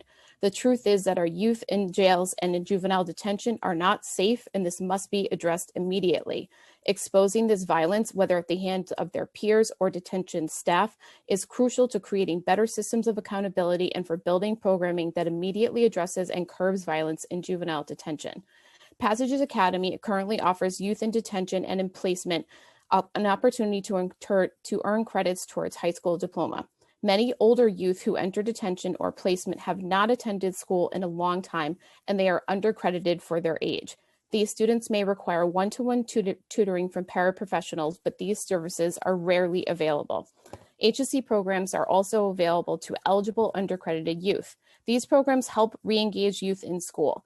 I've had several clients benefit from the pathways that Passages provides them towards a diploma. The problem that I am seeing with my older clients is that once they have received their diploma, they have reached the ceiling of educational opportunities available to them in custody. To tackle this issue, older youth in detention, placement, and jail must have wider access to college courses and more age-appropriate, career-oriented vocational programs. These programs are almost non-existent for youth in non-secure detention and non-secure placement. Increasing youth access to age-appropriate educational programs like college, providing one-to-one tutoring in detention, and expanding vocational program offerings to older youth will build stronger, safer communities and provide more positive outcomes for our incarcerated youth. Thank you. Thank you. And next we'll hear from Crystal Baker Burr, Bronx Defenders. Time starts now.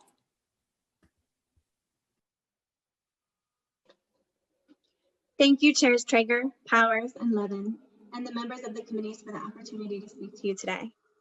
When my teenage client, John, was first incarcerated on Rikers Island prior to the pandemic shutdown, I reached out to East River Academy and requested that John be enrolled in high school. At the time, John was housed in a unit that was a de facto solitary confinement unit. He had no access to peers and he was struggling mentally and emotionally.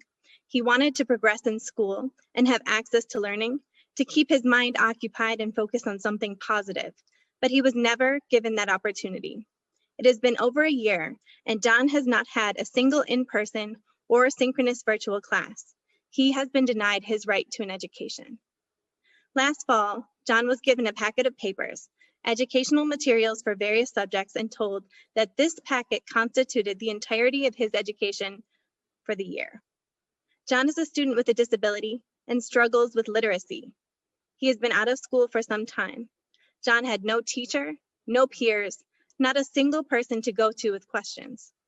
He made his best efforts to complete the packet, but he lost motivation because he didn't understand the work and didn't have anyone to teach him. A subsequent move to RNDC did not improve his prospects. We filed an IDEA complaint, but it was rejected with a recommendation that he enroll in a local public school, a ridiculous suggestion since he was incarcerated on Rikers Island. John was given a tablet to complete work, but it didn't help. John needed a teacher. John is not alone. We interviewed nearly 24 incarcerated clients about their educational needs, and not a single young person has received an adequate education this year. About a month ago, many of our clients reported that their tablets were all taken away. Even though we heard today that hybrid learning has begun, none of our clients have reported being brought for in-person learning. These are the Department of Education's most vulnerable and marginalized students, and this is a racial justice issue as these students are predominantly Black and students of color. These students do not have access to their family members, much less meaningful access to books, writing implements, or the internet. There are young people who, because the legal system has slowed to a snail's pace, have lost their opportunity to graduate. They're losing school credits and high school equivalency diplomas. DOC and DOE must give students access to actual in-person instruction, IEP services, and HSE classes. Students that are released should be given free tutoring or other comp ed services for the time that was stolen from them. They should be guaranteed seats at other D79 schools and given priority to attend vocational programs. Navigating the transfer school application process is not easy and often takes a lawyer and a social worker from our office to assist in order for a student to be enrolled. These students should be guaranteed a seat when they're released. This time stolen from them cannot be given back, but the city can take informed actions to give these students educational opportunities now and in the future, and acknowledge the harm that has been done. Thank you for your time. Thank you. And next we will hear from Kelly Price. Time starts now. Hi, good afternoon. I'm Kelly Grace Price from Closed Rosies. I'd like to thank Chairs Drum, Powers, Levin, and committee members for holding this hearing today. I beg your pardon. You might recall that back in 2019, the City Council held a hearing on programming and books and education in general on Rikers, not just for youth. And I submitted data at that time showing the paucity of programming, educational and non-compulsory for women, girls, trans, intersex, and gender non-conforming people on Rikers. Since that time, I've obtained new data encompassing not just the last 5 years, but the last decade from 2009 to 2019, describing programming on Rosies and in youth detention centers in New York City for women and girls. And it's shocking. Only 1,003 educational program certificates have been issued to the over 60,000 women and girls, trans, intersex, and gender nonconforming people on Rosies and in Horizons over the last decade. That's the paucity of educational opportunities for women and girls needs to be highlighted. I don't want to keep stumbling over my words, but it just seems insane that programming for women and girls, even though we've been discussing it for years, has not ramped up. The latest statistics from DOC show that more educational opportunities are being provided for youth and adolescent women and girls than for adolescents at an alarming rate. Actually, 95% of all programs are offered to youth and adolescents instead of adults on Rikers, which in itself is a problem, but I am happy that youth is getting Time expired. I'll turn in my testimony with my data, but I wanted to point out that we had a hearing last year about connectivity on Rikers, specifically about visiting, so that there was connectivity in all units for visiting or on all jails. And I'll refer you back to that testimony. Please listen to it carefully, because the DOC did promise internet connectivity ubiquitously throughout the island back in, I believe, in April or a May 2020 Board of Correction hearing. Thank you so much. And as always, I'll upload my testimony.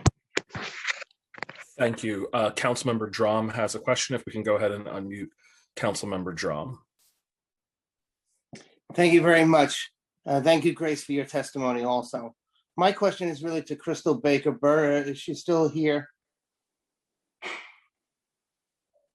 Hi, Crystal. Who are you with again? I'm with the Bronx Defenders. Okay. And this case, John, that you mentioned, am I right? Yes. Okay. And then who did you reach out to? I'm sorry, who did you reach out to at the DOE? And they told you to just transfer them to the local public school. I think I'm not exactly sure how you worded that. Yes, I filed a due process complaint. A what? A due process complaint under the IDEA with the Impartial Hearing Office. And they rejected my complaint and wrote that in their emailed response. And that was the solution to the issue. Yes, even though the allegations were a denial of education at Rikers Island. Thank you. And then what happened next after that?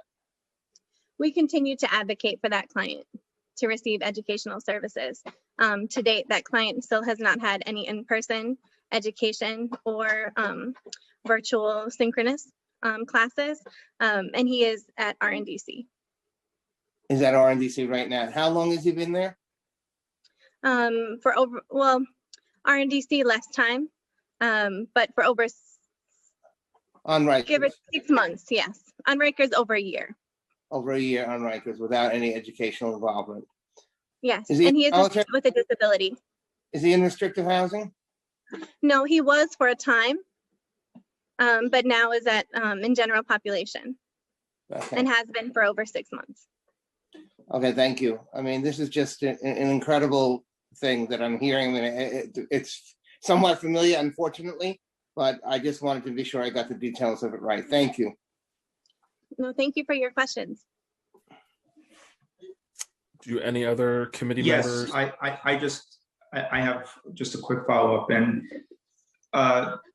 this question is for Crystal, and I appreciate her fantastic advocacy and for elevating this issue, because it really speaks to many of the issues I think we're trying to get at today.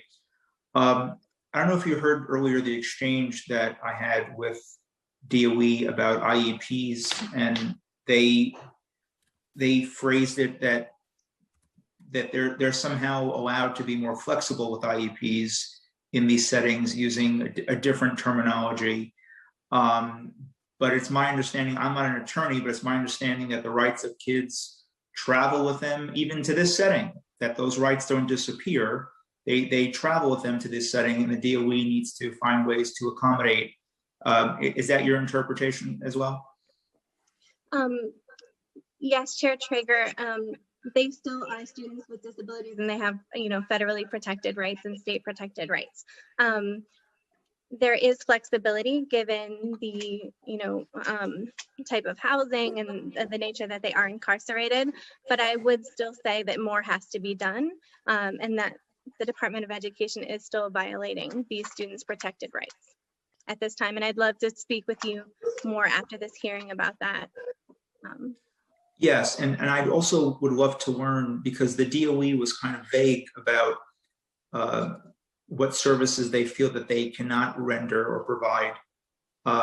And just curious from your experience, what are the types of services that students are entitled to, but they're not regularly getting in these settings? Can you speak on that?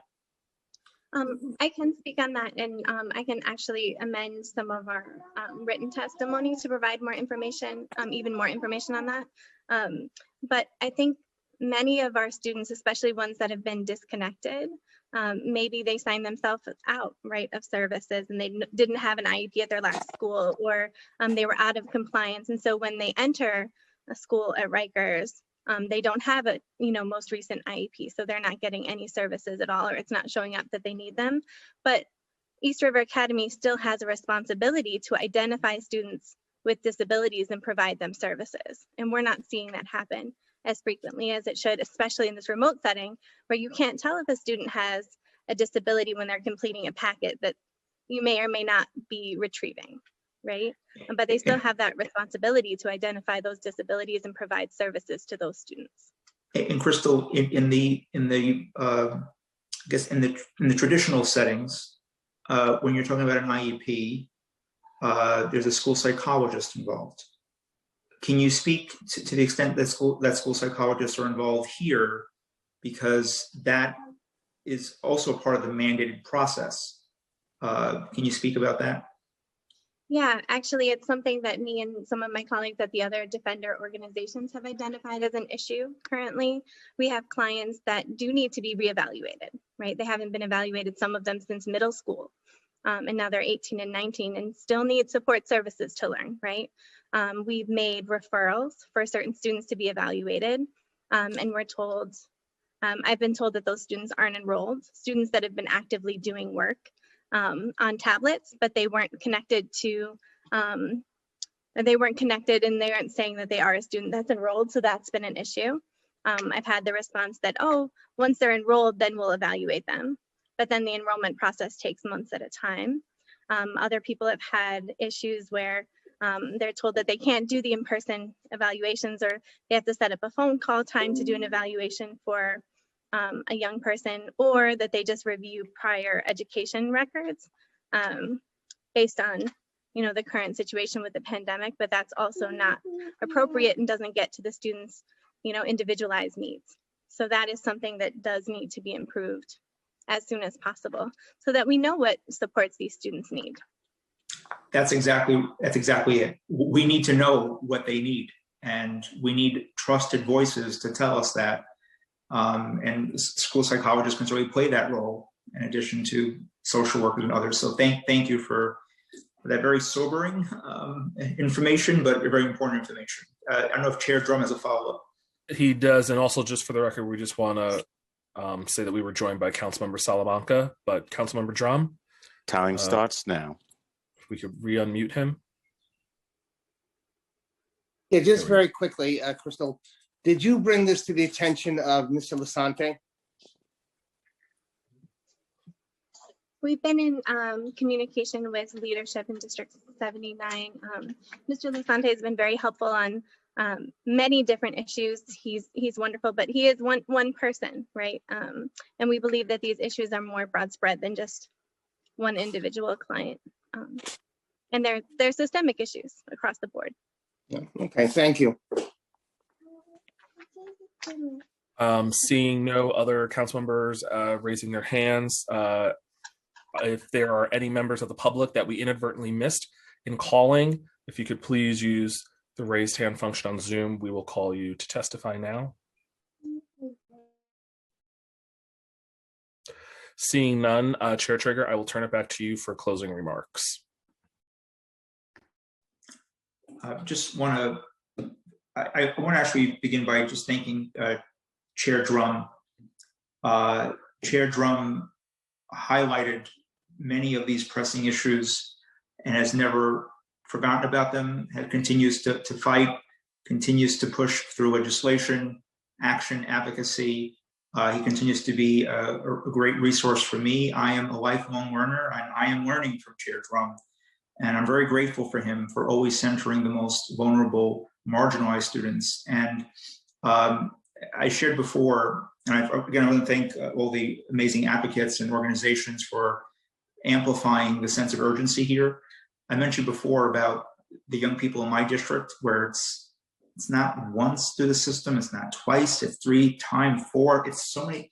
And like, where is the responsibility to break the cycle and to make sure that the conditions that led them into these settings in the first place are addressed and that our kids are receiving a well-rounded, excellent education in their, K to 12, and also deal to provide housing security and all the other critical supports that kids need.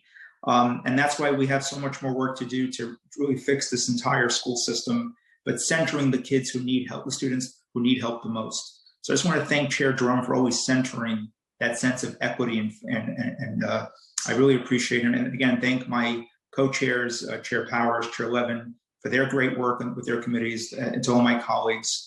Thank the committee staff, and with that, this hearing is adjourned. Thank you, Chair.